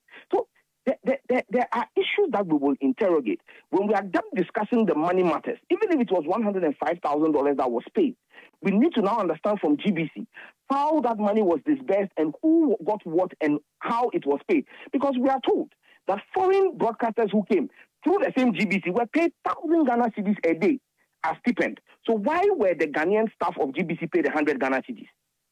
Questions have to be answered. And like I said, PAC is where we've started this. But thankfully, I serve as deputy ranking on the communications committee, and GBC comes under that committee through the Ministry of Information. We will do a proper investigation of the issues surrounding the All African Games, expenses, releases, and disbursements to staff. That will happen. Okay. General Anti, and Samuel Ibugunu Yinana said the kind of minister is mutua over a $3 million. GBC penny on some of the betuja the tuja treze omu GBC no only 105,000 enisika US dollars niska omunya. In fact, enwachino omo twaso at the GBC at the letter by Professor Amin Al-Hassan and Sa Eshe Kratano Asi. And yet we say, give me, first of all, you establish it in the contract, I treasure indeed, GBC and Ministry of Youth and Sports, sign contract, I treasure indeed, Nesike Umi at 3.6 million US dollars. Because after that, now, your contract, now, contract in General Babontia. Obia Sasha said the pay face the contract between GBC and ministry concerning the coverage of the All African Games, now a year 3.6 million. Yes, the other bias is here now the coin. My number before this one. Oshe a year the first part now. It is agreed that GBC will provide services in the amount of $3,600,000 United States of American dollars. Share document in our Kudrasia. It's world signed, everything signed by Professor Amin Al-Hassan. General, but Prof it didn't in common way. No offense, you almost was with the release by. Release and na esa am in kakra. Now Wadar Mama Min kind baby kakrebi. A letter from GBC yesterday. Or say payment for African Games and to technicians. The management of GBC wishes to respond to two statements made at the 20th August 2024 sitting of the Public Accounts Committee as public interest questions, which was broadcast live. Per an agreement with the Ministry of Youth and Sports, GBC as the official broadcaster was to supervise the technical production teams that were to bring into the country their own production equipment to undertake the production of the All African Games. It is important to clear that GBC was the official broadcaster but not responsible for the technical production of the games. The technical production was outsourced as GBC did not have the equipment to produce the games. The following organizations were responsible for the technical production. General, the letter gave us 3. Yanshe Wensun, PGS, Quality Media Production, and then Production Room. We in order to also say, of the total payments made for the games, GBC was only entitled to $105,000 US. But my friend, you see, or to also can say, or say the Honorable Samuel Nete George, member and MP for Nigo Pram also stated that most of the technicians who worked on the African Games have still not been paid. GBC wishes to put it on record that there are no outstanding payments. General, let away some I can say one minister na some no kind and no cre. No cre be any. Now tie interview no na de ka ho a eye ne nwanwan po some minister no ebe boss say sika over 3 million ena omutua de ma GBC eye ne nwanwa che say until ho asem po da. He's so surprised about it. Meanwhile, in this contract signed by Professor Amin Al-Hassan, it is clearly stated, say, the contract sum was 3.6 million. We are no free honor. There are 2 letters. GBC, Atro, and the common ministry, no, kase yen sikano emfama. The same letters signed by Professor Amin Al-Hassan. Say, almost stated clearly, baby, sikani nyeko. Now, we shall let na ode kwa sikane free ministry na. Almost ama letter ni bium. 6 different companies. 1, 2, 3, 4, 5, 6. Obia sika ewoso. Meanwhile, enra release no muye no. Omo catch and say only 3 companies. And we have our letter only the first 3. Yeah. And already didn't commodity release in the Bible. The other 3 that was any corresponding payments, you know. The professor is silent on it. Yeah. Silent. Again, it's not like other companies, you know, Obia or Baby, GBC, only a buying on a sign contract. Na woo momuno, ya can't say outsourcer. What was your contract? By be a contract now, would they buy si dine? About tiling now, we need the requisite expertise. Would buy a tiling anymore. No, no, conform be so on your day. Or met tiling, man, no, no, a day, wouldn't it, Diano, etiaka. Enti akobasa na se aban or say aban so afo no ka say GBC sika ade ma mu ye wi a nwanwa se wo se ye nwanwa wonti bi da so surprising. General here no the free honoma. Is it not weird say for a contract of 3.6 million US dollars the principal contractor and I said the no year sign contract no also onya 105,000 which is less than 3% of the total sum. Less than 3%. Now we breakdown of the letters now no mudi claiming sikane free ministry now. Ubehu names any adeni bebia bebre echo. So you ask yourself say where were those money going to? Now would share interview no involving the DJ, the Director General, Professor Amin Al-Hassan, and the interviewer, you could see a clear staged interview meant to do damage control because some clear and important questions were not being asked. Question na ye bisa no nipa ne over 3 million also wo de we ne ba ho e bi kodi baby adan na ye misa wo say ne kodi baby ne de ka de wo say ba ho na ye keka bo ma ye hu say eso ana say enso. Now we have seen letters of the GBC making claim for those things, and I've done further investigations. You know what? Another pay me phone so many 2 GBC production team. I must send them messages. But I could say Sikano Kranya 100, Omoko out a 50 cities, and then paying 4 cars or Mudibema. no more na they kofa public accounts ayi ni nyina de ba utie Sam Georgia or synchrophone na be complain ya kire on they kofa asem nyina ba ni say sika bebrebe ni nyina echi no the GBC production guys no has still not been paid. A good number of them have still not been paid. Enti omo no tete say ampa sika ne yatua mo no and omo call omo petition minister no. They went to the Ministry of Youth and Sports. Etom kwa na minister and say omo de omo tua sika no de ama GBC for mpanyimfo. Now the GBC doesn't come under their jurisdiction. Enti no omo de omo mpanyimfo nkoka. Enti omo so free ho no and omo te say public accounts committee sitting ba betenase. And omudo munsem kodan eyowura Sam George Muniade. And to him the minister was not there because even the minister ya friend, but because national sports authority and the national youth authority have been invited to the public accounts committee, and being the head of the two authorities, is the reason he was there.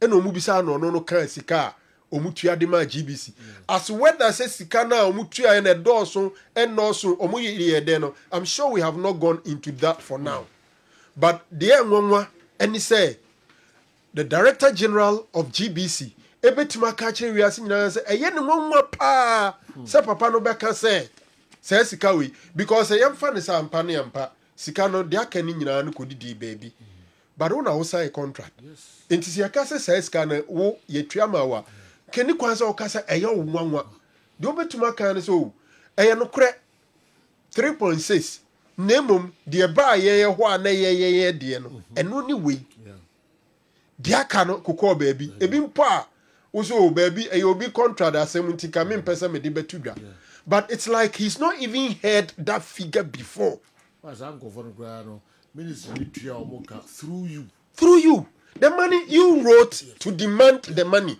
and you made the payment to them.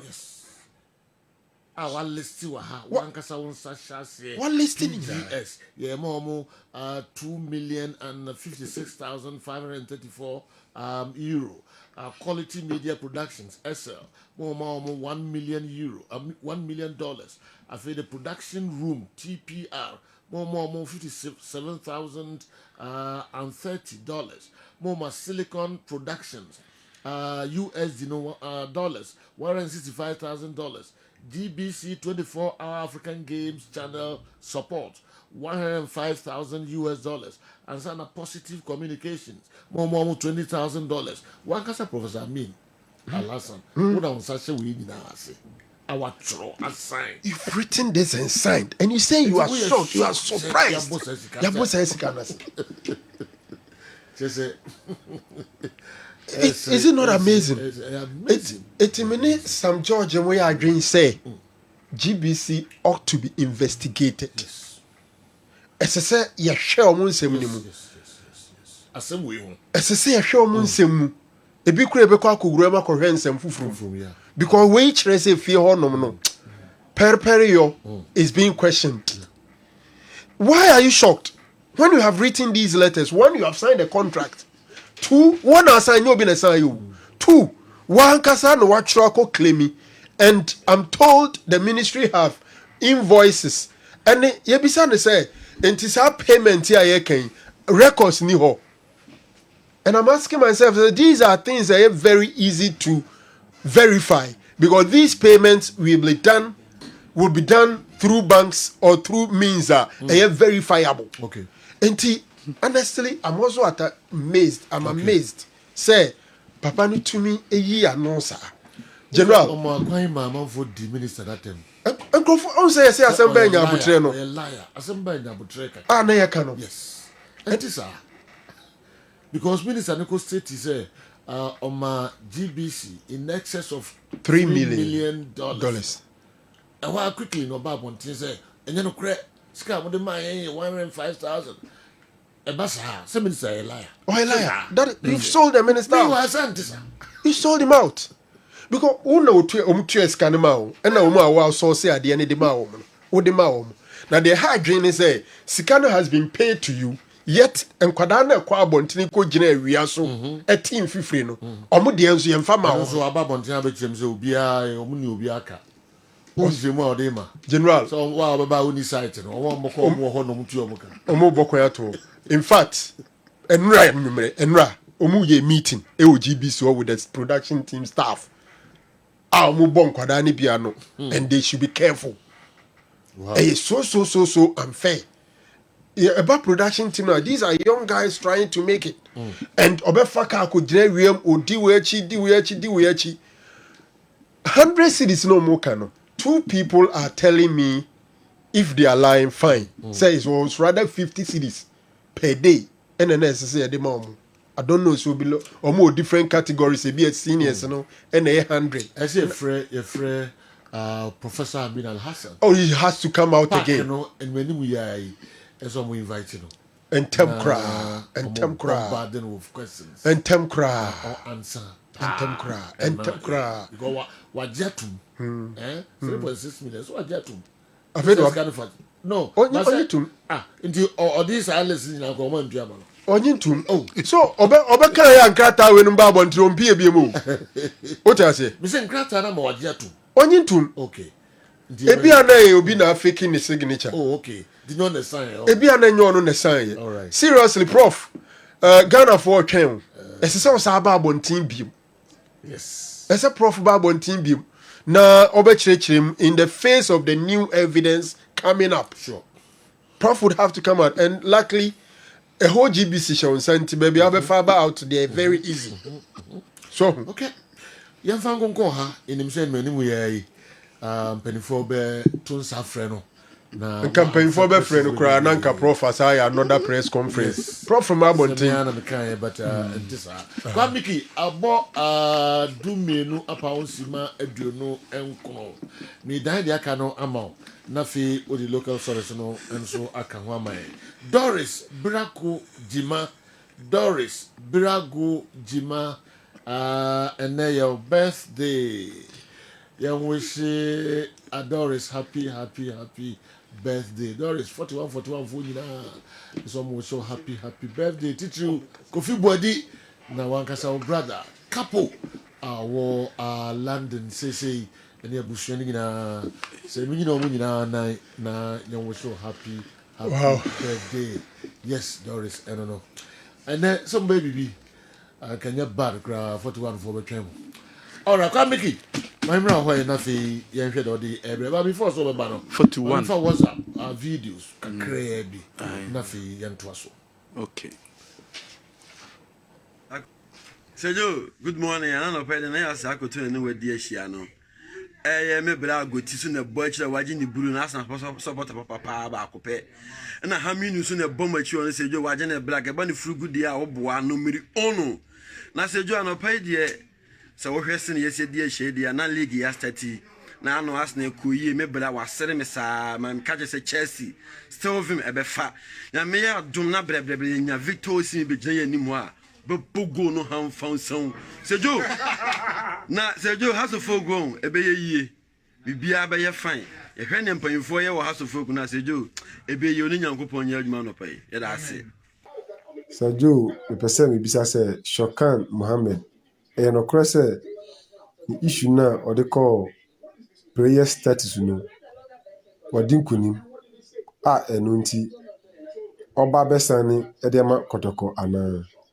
Because and in various social media you say the club Accra Lions omu adi nkugu inti say Shokan free say utimi assignment club bia open ti person mu say oni kotoko di no close and say mo confirm edmame damasi.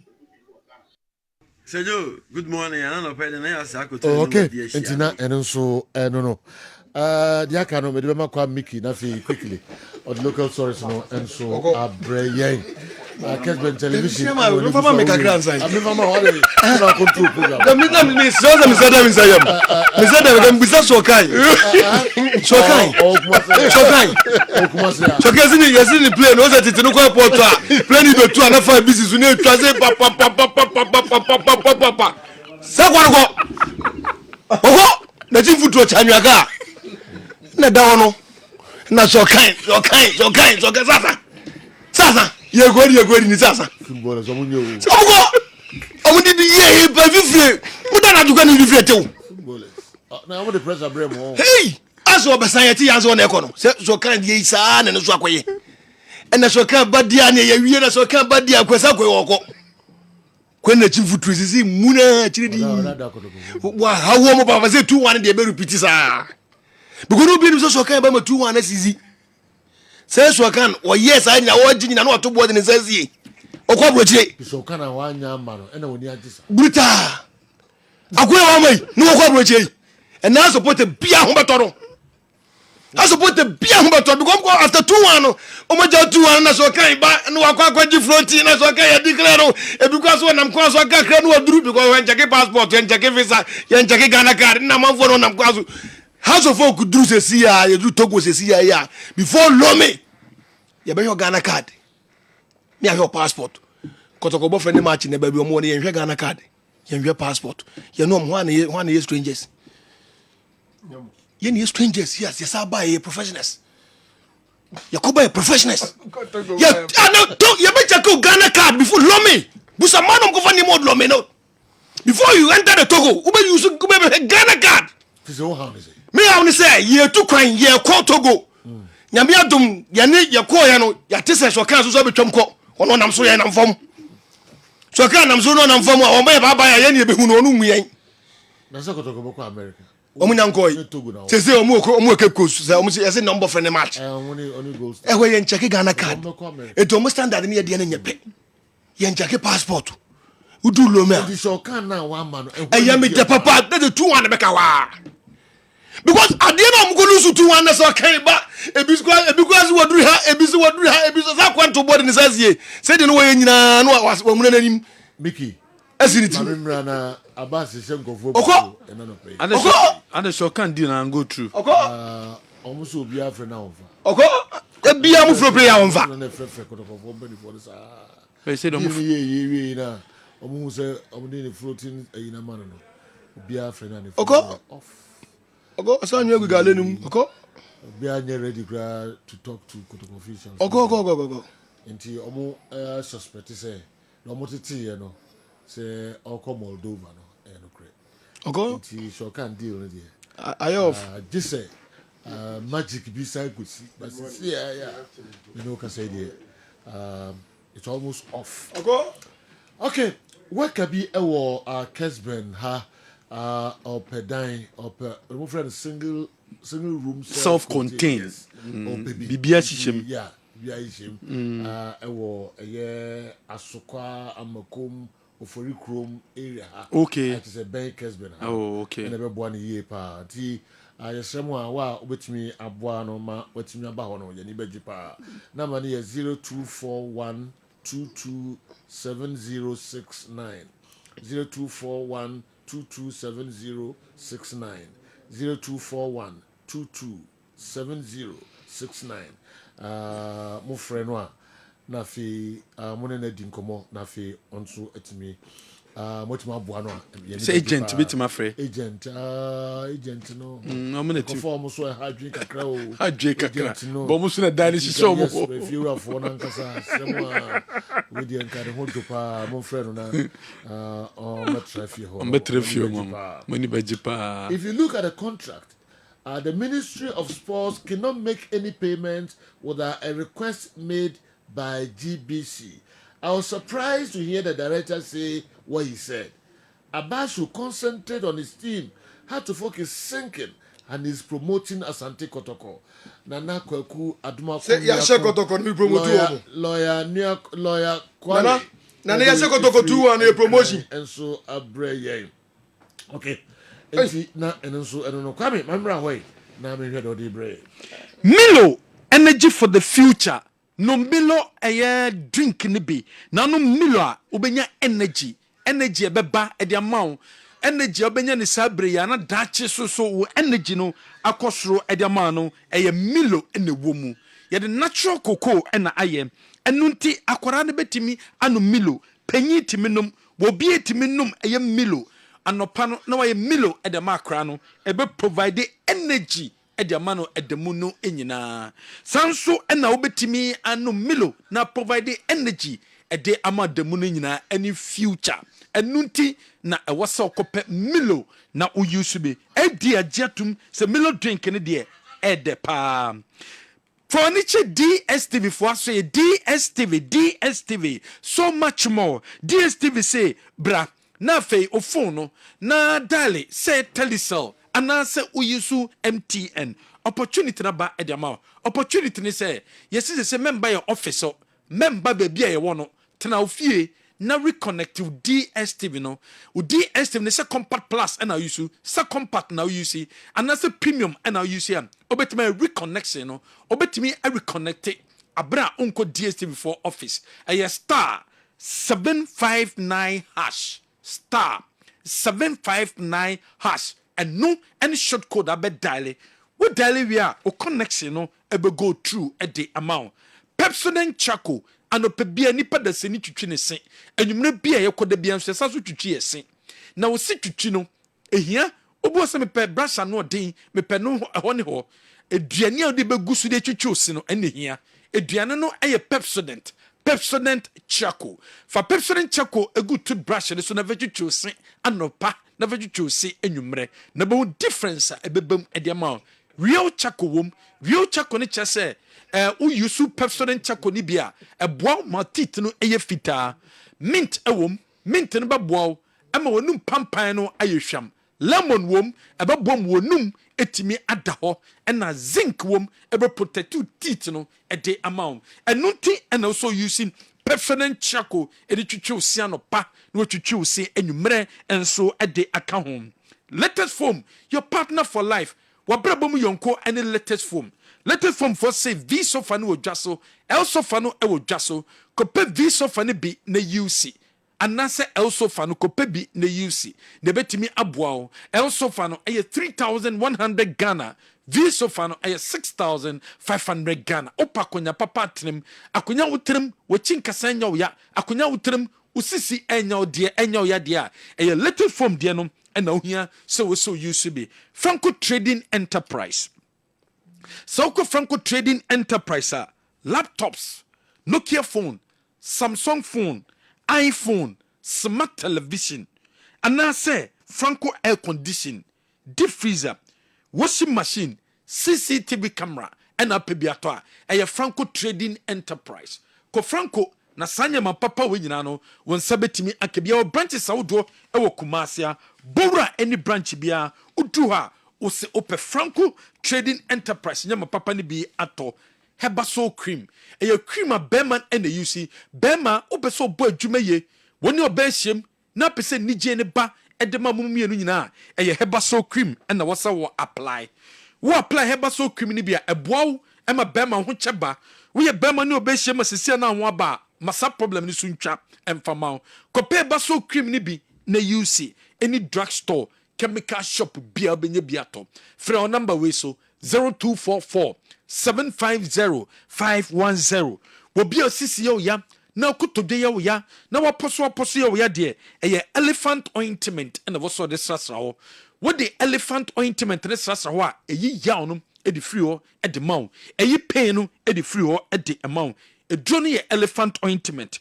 wo sanso de sadik herbal powder abedwa so powder udi gu tea mu udi gu kokom udi gu aduane bia udi bia mu na ekoni peduane ma akotutu ase e de amaw akotutu koko na se e wo blood ne mu e de amaw ho enso etimi atɔ ye de elephant herbal mixture bedwa so eno so timi obi a yematim e bobo ma obi a empono sisiare no akɔ etuase e de amaw we e 100% herbal ene e de aye ena Flexon 600 e wo twa so Flexon 600 bon ban e de a free stroke ho obi a wanya stroke ena pese stroke ne kodie e Flexon 600 edro no ena oyisu a ebeboa any drugstore chemical shop bi abekobia no obenya bi ato the luckiest utikita obetimetwa from 1 Ghana cedi to 5,000 Ghana cedis anunti moya boys moya football fans moya saloon workers union form, keep fit for, gym centers for, table tennis group for, another taxi drivers union, truck drivers for, mate for, obetima kanwa boom. Now we tell the whole remubi. A star 712 hash. A star 712 hash. And then a short code obedale. What dali short code ya? Ebe boa ye papa. Na sa short code no and a dalia ubenye sika edi efrim. The luckiest. Kel Chaco toothpaste. Use Kel Chaco toothpaste ni be and prevent cavity and from mouth. Will be our stomach problem. A bit to us here at the amount. Will be unum nsa. Bomadi na kope Kel Chaco ni bi. Hangover no esubetwa at the amount. Will be a imponum utitino or problem womb. Obia opeg ogam no problem wom de hianse obenye bi ebeboa ema obia utitino aye fita e de amount enunti ene so kopɛ Kel Chaco toothpaste ni bi na we use Asabet travel and tour kwa Asabet ene beboa ma kwentu bia beso tubia no wetimi etu wo man be na beso okoso wo man bia beso okoso bia no Asabet ene bema akwentu no etimi abem e de amount enhihye ne kyese Upeso Canada, super student visa, business visa, work permit visa, family visa, nursing opportunity na pebia, Asabet, United Kingdom, and Apesoko, Australian visa, and I say, Uhia a Schengen country visa, and I say Japan, Kata, a club be Apesoko Subiano, Asabet travel and tour. Your number near 0244. 0246 603711 obetima freyen one number we so wo freyen ya bejo so ne aboa emanye metimi akonkan enso the Methodist Church of Ghana Kumasi Diocese the Association of Methodist Chiefs and Queens and omede sa dwumedie we inauguration no eba so den day awo Methodist inauguration of Methodist Chiefs and Queens Association eba so 25th of August a Wesley Cathedral a doom when bia dwumedie no eba so 9 a.m. pepepe na dwumedie no enso atimi ashashiti inauguration no eba so de ama the Methodist Chiefs and Queens Association no enti monshane so say 9 a.m. Sunday 25th and the Jumediano Ebekoso, Wesley Cathedral, a doom, Right Reverend Stephen Kwaku Wusu, when a bishop, our diocese, Sansona Dr. Christopher Labi, or no NLA chairman, or no so Ebeba Jumedianum, and so Asi Ebi, and on this adore. Na and nam Jumedia Sunkwa Airbasom, 40 days celebration at Airbasun Intinum, and if a champion, neba a dusi poku, awanyani baby akonum, and she share a daonie. Gottisburg Road, you be close in for golden tulip, a chroning in ano.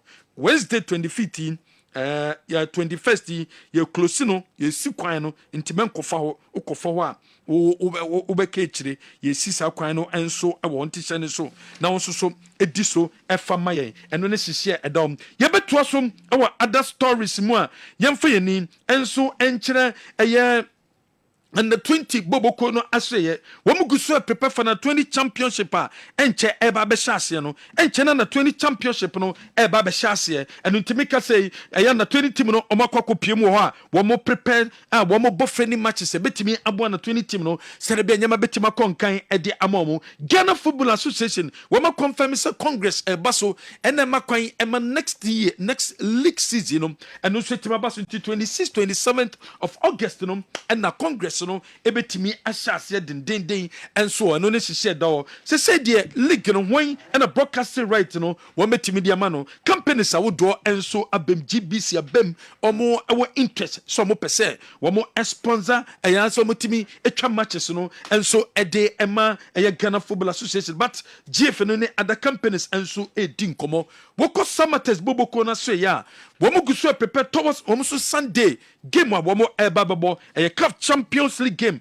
at the woman nim any so atraman so Confederation Cup no and no sisi asabre and no so edawo ede ama teams no wo mo prepare ne Kumasi Asante Kodoko ebon ayonkofa akensie a Newton ene ayonwo adwuma between Kotoko ne baby any Gold Stars and akensie no ebaba so 10 Ghana cedis 20 Ghana cedis and a wombeji will get na this United so confirm say on the 12th Wama aye flyer for fraba flyer no di kind of buy no wama ye no na kotoko former player that say dey wama a new flyer wama diaba a confirm say on the 12th wɔn ni Kumasi Asante Kotoko akansie no ɛbɛba so ɛwɔ ɛyɛ Washington DC nti on the 12th ɛna Kotoko ɛkɔ pie mu ɛwɔ hɔ top 4 yɛ toa so ɛbɛtɔ dwa Mamifa Kotoko line up na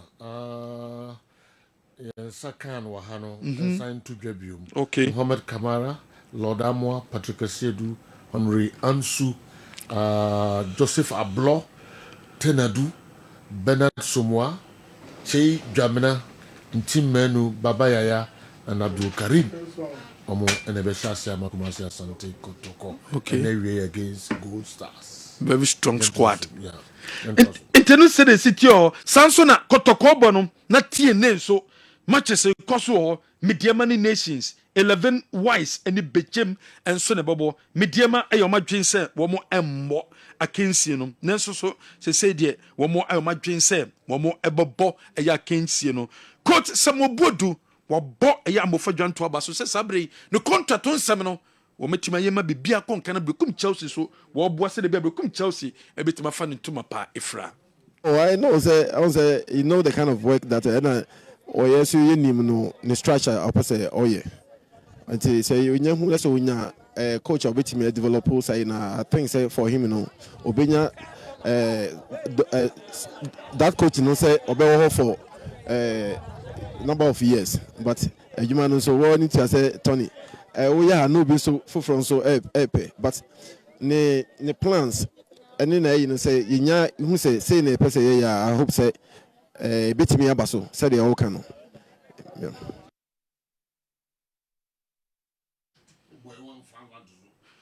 Wey ayen samwa ayen coach Samobodu wono so ade atudwa ade afa ayen quote anaso de tujade fa amofo dwanto ho se de bia nyema ebetiba konkan enso se obaboa because no penkora se de bia future no ebetimi akosue Ghana Football Association edin komo yie papa enne china womo ebetima conclude another sponsor obetimi aba on board ni nyina no efa Ghana Premier League no womo pe sponsors ebetimi aba no metima gigi sika ni nyina abom enya one title sponsor eno womo pe companies so metimi twi sika no metimi dia boa clubs se de womo jatum se the football ne de akoyi sika so January yemfensia no flyer no ebetimi ehu new flyer na DC United for ayeno ni player de no wuti ni mama yehwe Naro mamimra hoye na fiya.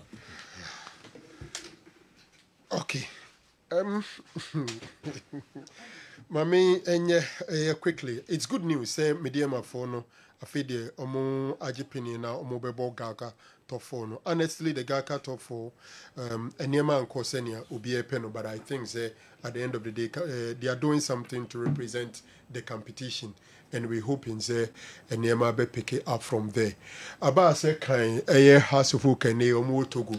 And I think say another good move. On say from Accra to Togo no enye kwantintin bebre. But the bemo omo asumdwe. Mpempi say uko residential campings here. One, especially when you have new players on board no ema mutumi enya bonding among the players. We mutimi didi nkomo. This is the timer. Se hasfo kania bra bia omobepe even experts bi na omoni players na ba be kasa their friend orientation. Ombe church you can even invite some of the old players to join them in the camp. Edru say na team ni preparation for the season no. Coaches ne be ye park na so de no ni ade. But how to speak to them ekwambe fa so ayi omadwene ho adwuma na omne enkran ho no omote no. Team now move bebono supporters no expectation na bakosem eniema ebetimi dia bromo and what we call teamwork ebetimi abomo ntem no a very very important. You need to even invite referees amunsuso beba no mababe kasa the laws of the game. Sometimes at this level players no niema ni bi ho a omunim enti se omo residential camping say mpempi daytime omo training omo didi wi a you can have a program for them. If you and the referee be any mobile kasa about the laws of the game. And the old players ba kumi no be ni invite you so omuni omumra mekasa. And the administrators be and the experienced media personnel be and any mobile kasa afa hawa omobe handle social media omo interviews omo conduct and then esa okra dey ni se okra and Rana Abasi says Salim, rejuvenated Salim. Adia Salim, yes, House of Oak AM from Swo say, Omoko Troy says Salim, Oma agree, Oko Sudan. But how Salim went to social media, a good entire House of Oak institution, anymore, so a player or well oriented that could be who can power need team in the first, especially team are still on that's on any contract. So I think that first of all the location is good.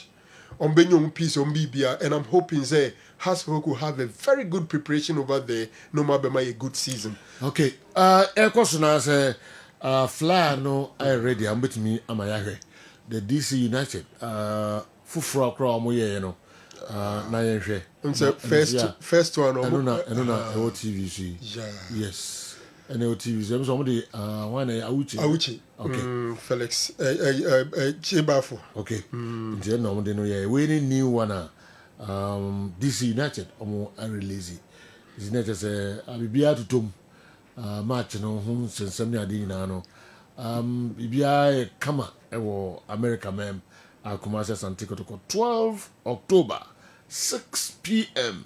na sa game no beba so yento aso naro yes general enekotoko ba another friendly now we line up na wadaro mama yensa kan na ya dedi pefe say players are omo ball medium game no omo mo anya bia mo no after any game no coach no will have a fair idea how are the two teams, and the players need fair against Premier League opponents.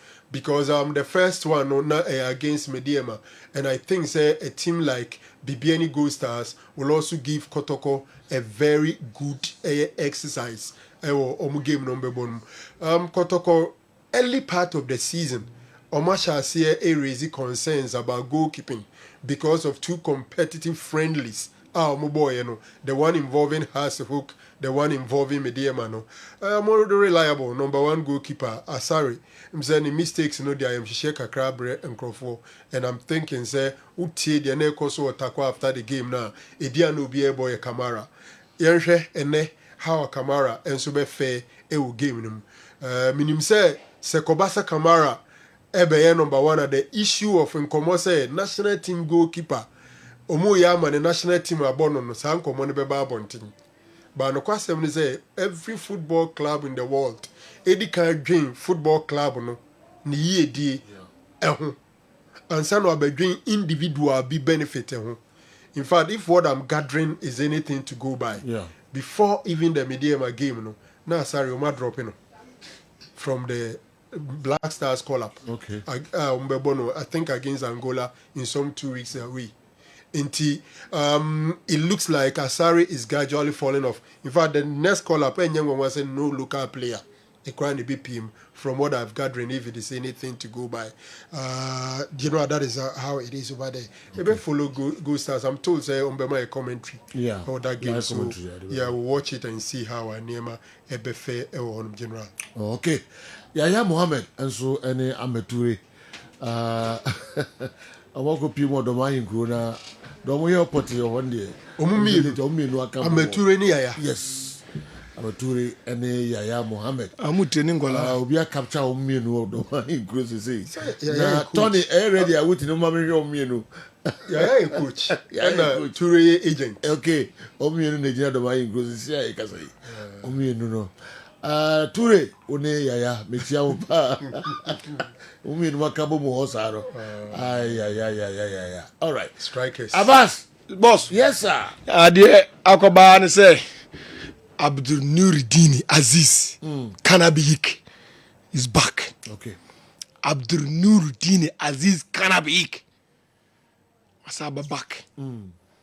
It is his house. Okay. Okoze onya injury. Okay. Pray. Cause South Africa me cooperating am near me adum board ne management atrase my doctors no kwan was here faso man o tono no pen for faso me no kase wo ye training gidi if you was Salim far away from US and so land there so ye training and net team na move from here to Togo. Okay. You been at 9 days on Togo. You have 2 friendly matches with Togo. Na Togo also do a flower. you be your Ghana card near your passport and the chase ufri o maimu wanko takwa ufri o maimu because takwa yenhwe Ghana card takwa yenhwe passport but was it baby and na some na America okay you and na die ko ne kotoko bo friendly match baby obo friendly match yenhwe Ghana card o yen check passport o but house of folk na cross border ye koba ye professionals omuko bi ba meka omo die wara mo pe Togo na ni ahodi betimi mukoba mo professional the koba professionals you go we people Togo na friend on professional we be ko America won koi okay onye ntwansuo no to oni asem bi aka che de ncham okay ontwansuo ni nwie eti house supporters ene me ne wo kasai e kina ma ne be ko Togo akodi dwade aba o be house Togo o mu house Togo a ma ne mo nyam say different house of work e Ghana house of work international ye level no ya level no ya ko be he Ghana card he Ghana passport ko titi ogwa no mtiti ogwa okay yo wo ye nchake Ghana kwa ye nchake Ghana passport obati eti supporters ne ma ye mia nya dwene koso ne ye mompa ye say de be ya team no last year how I firm no ebi metu ebiem mpanifo ntutu omototo nso sini ya ni gi ho say de be ya supporters ndi aka ne de be kan omo ye nso na omu se tie ye supporters no edu ba bi a ya de za akoko ope de aye nkwan ya nso to aburo mayen edu ba bi a stars no so hu ya se Abdul Nuruddin Aziz Kanabi ki bai oni size wa Ghana ha obado be gyina mu a has bo obe hyawo wo hia ase be hyawo say na ngofo nim seka wo jafo ba ma 221 ya sili a wantimi amai nti oni nyame nko Abbas oni nyame nko Shokana ni nyame nko deal no akoye bi o oni nyame nko no hu seboni mi pie fo ma me kwa alaba akoko de no bo ayi no koji ba ko so mu twitwa mami ntwitwa da nyame aso mu twitwa mami akoyi na ekoyi. All right, on this note, the program no be here. Mo san share biom no na pepe o Kessben television na fe Kessben 3.3. Da mu nyina ase.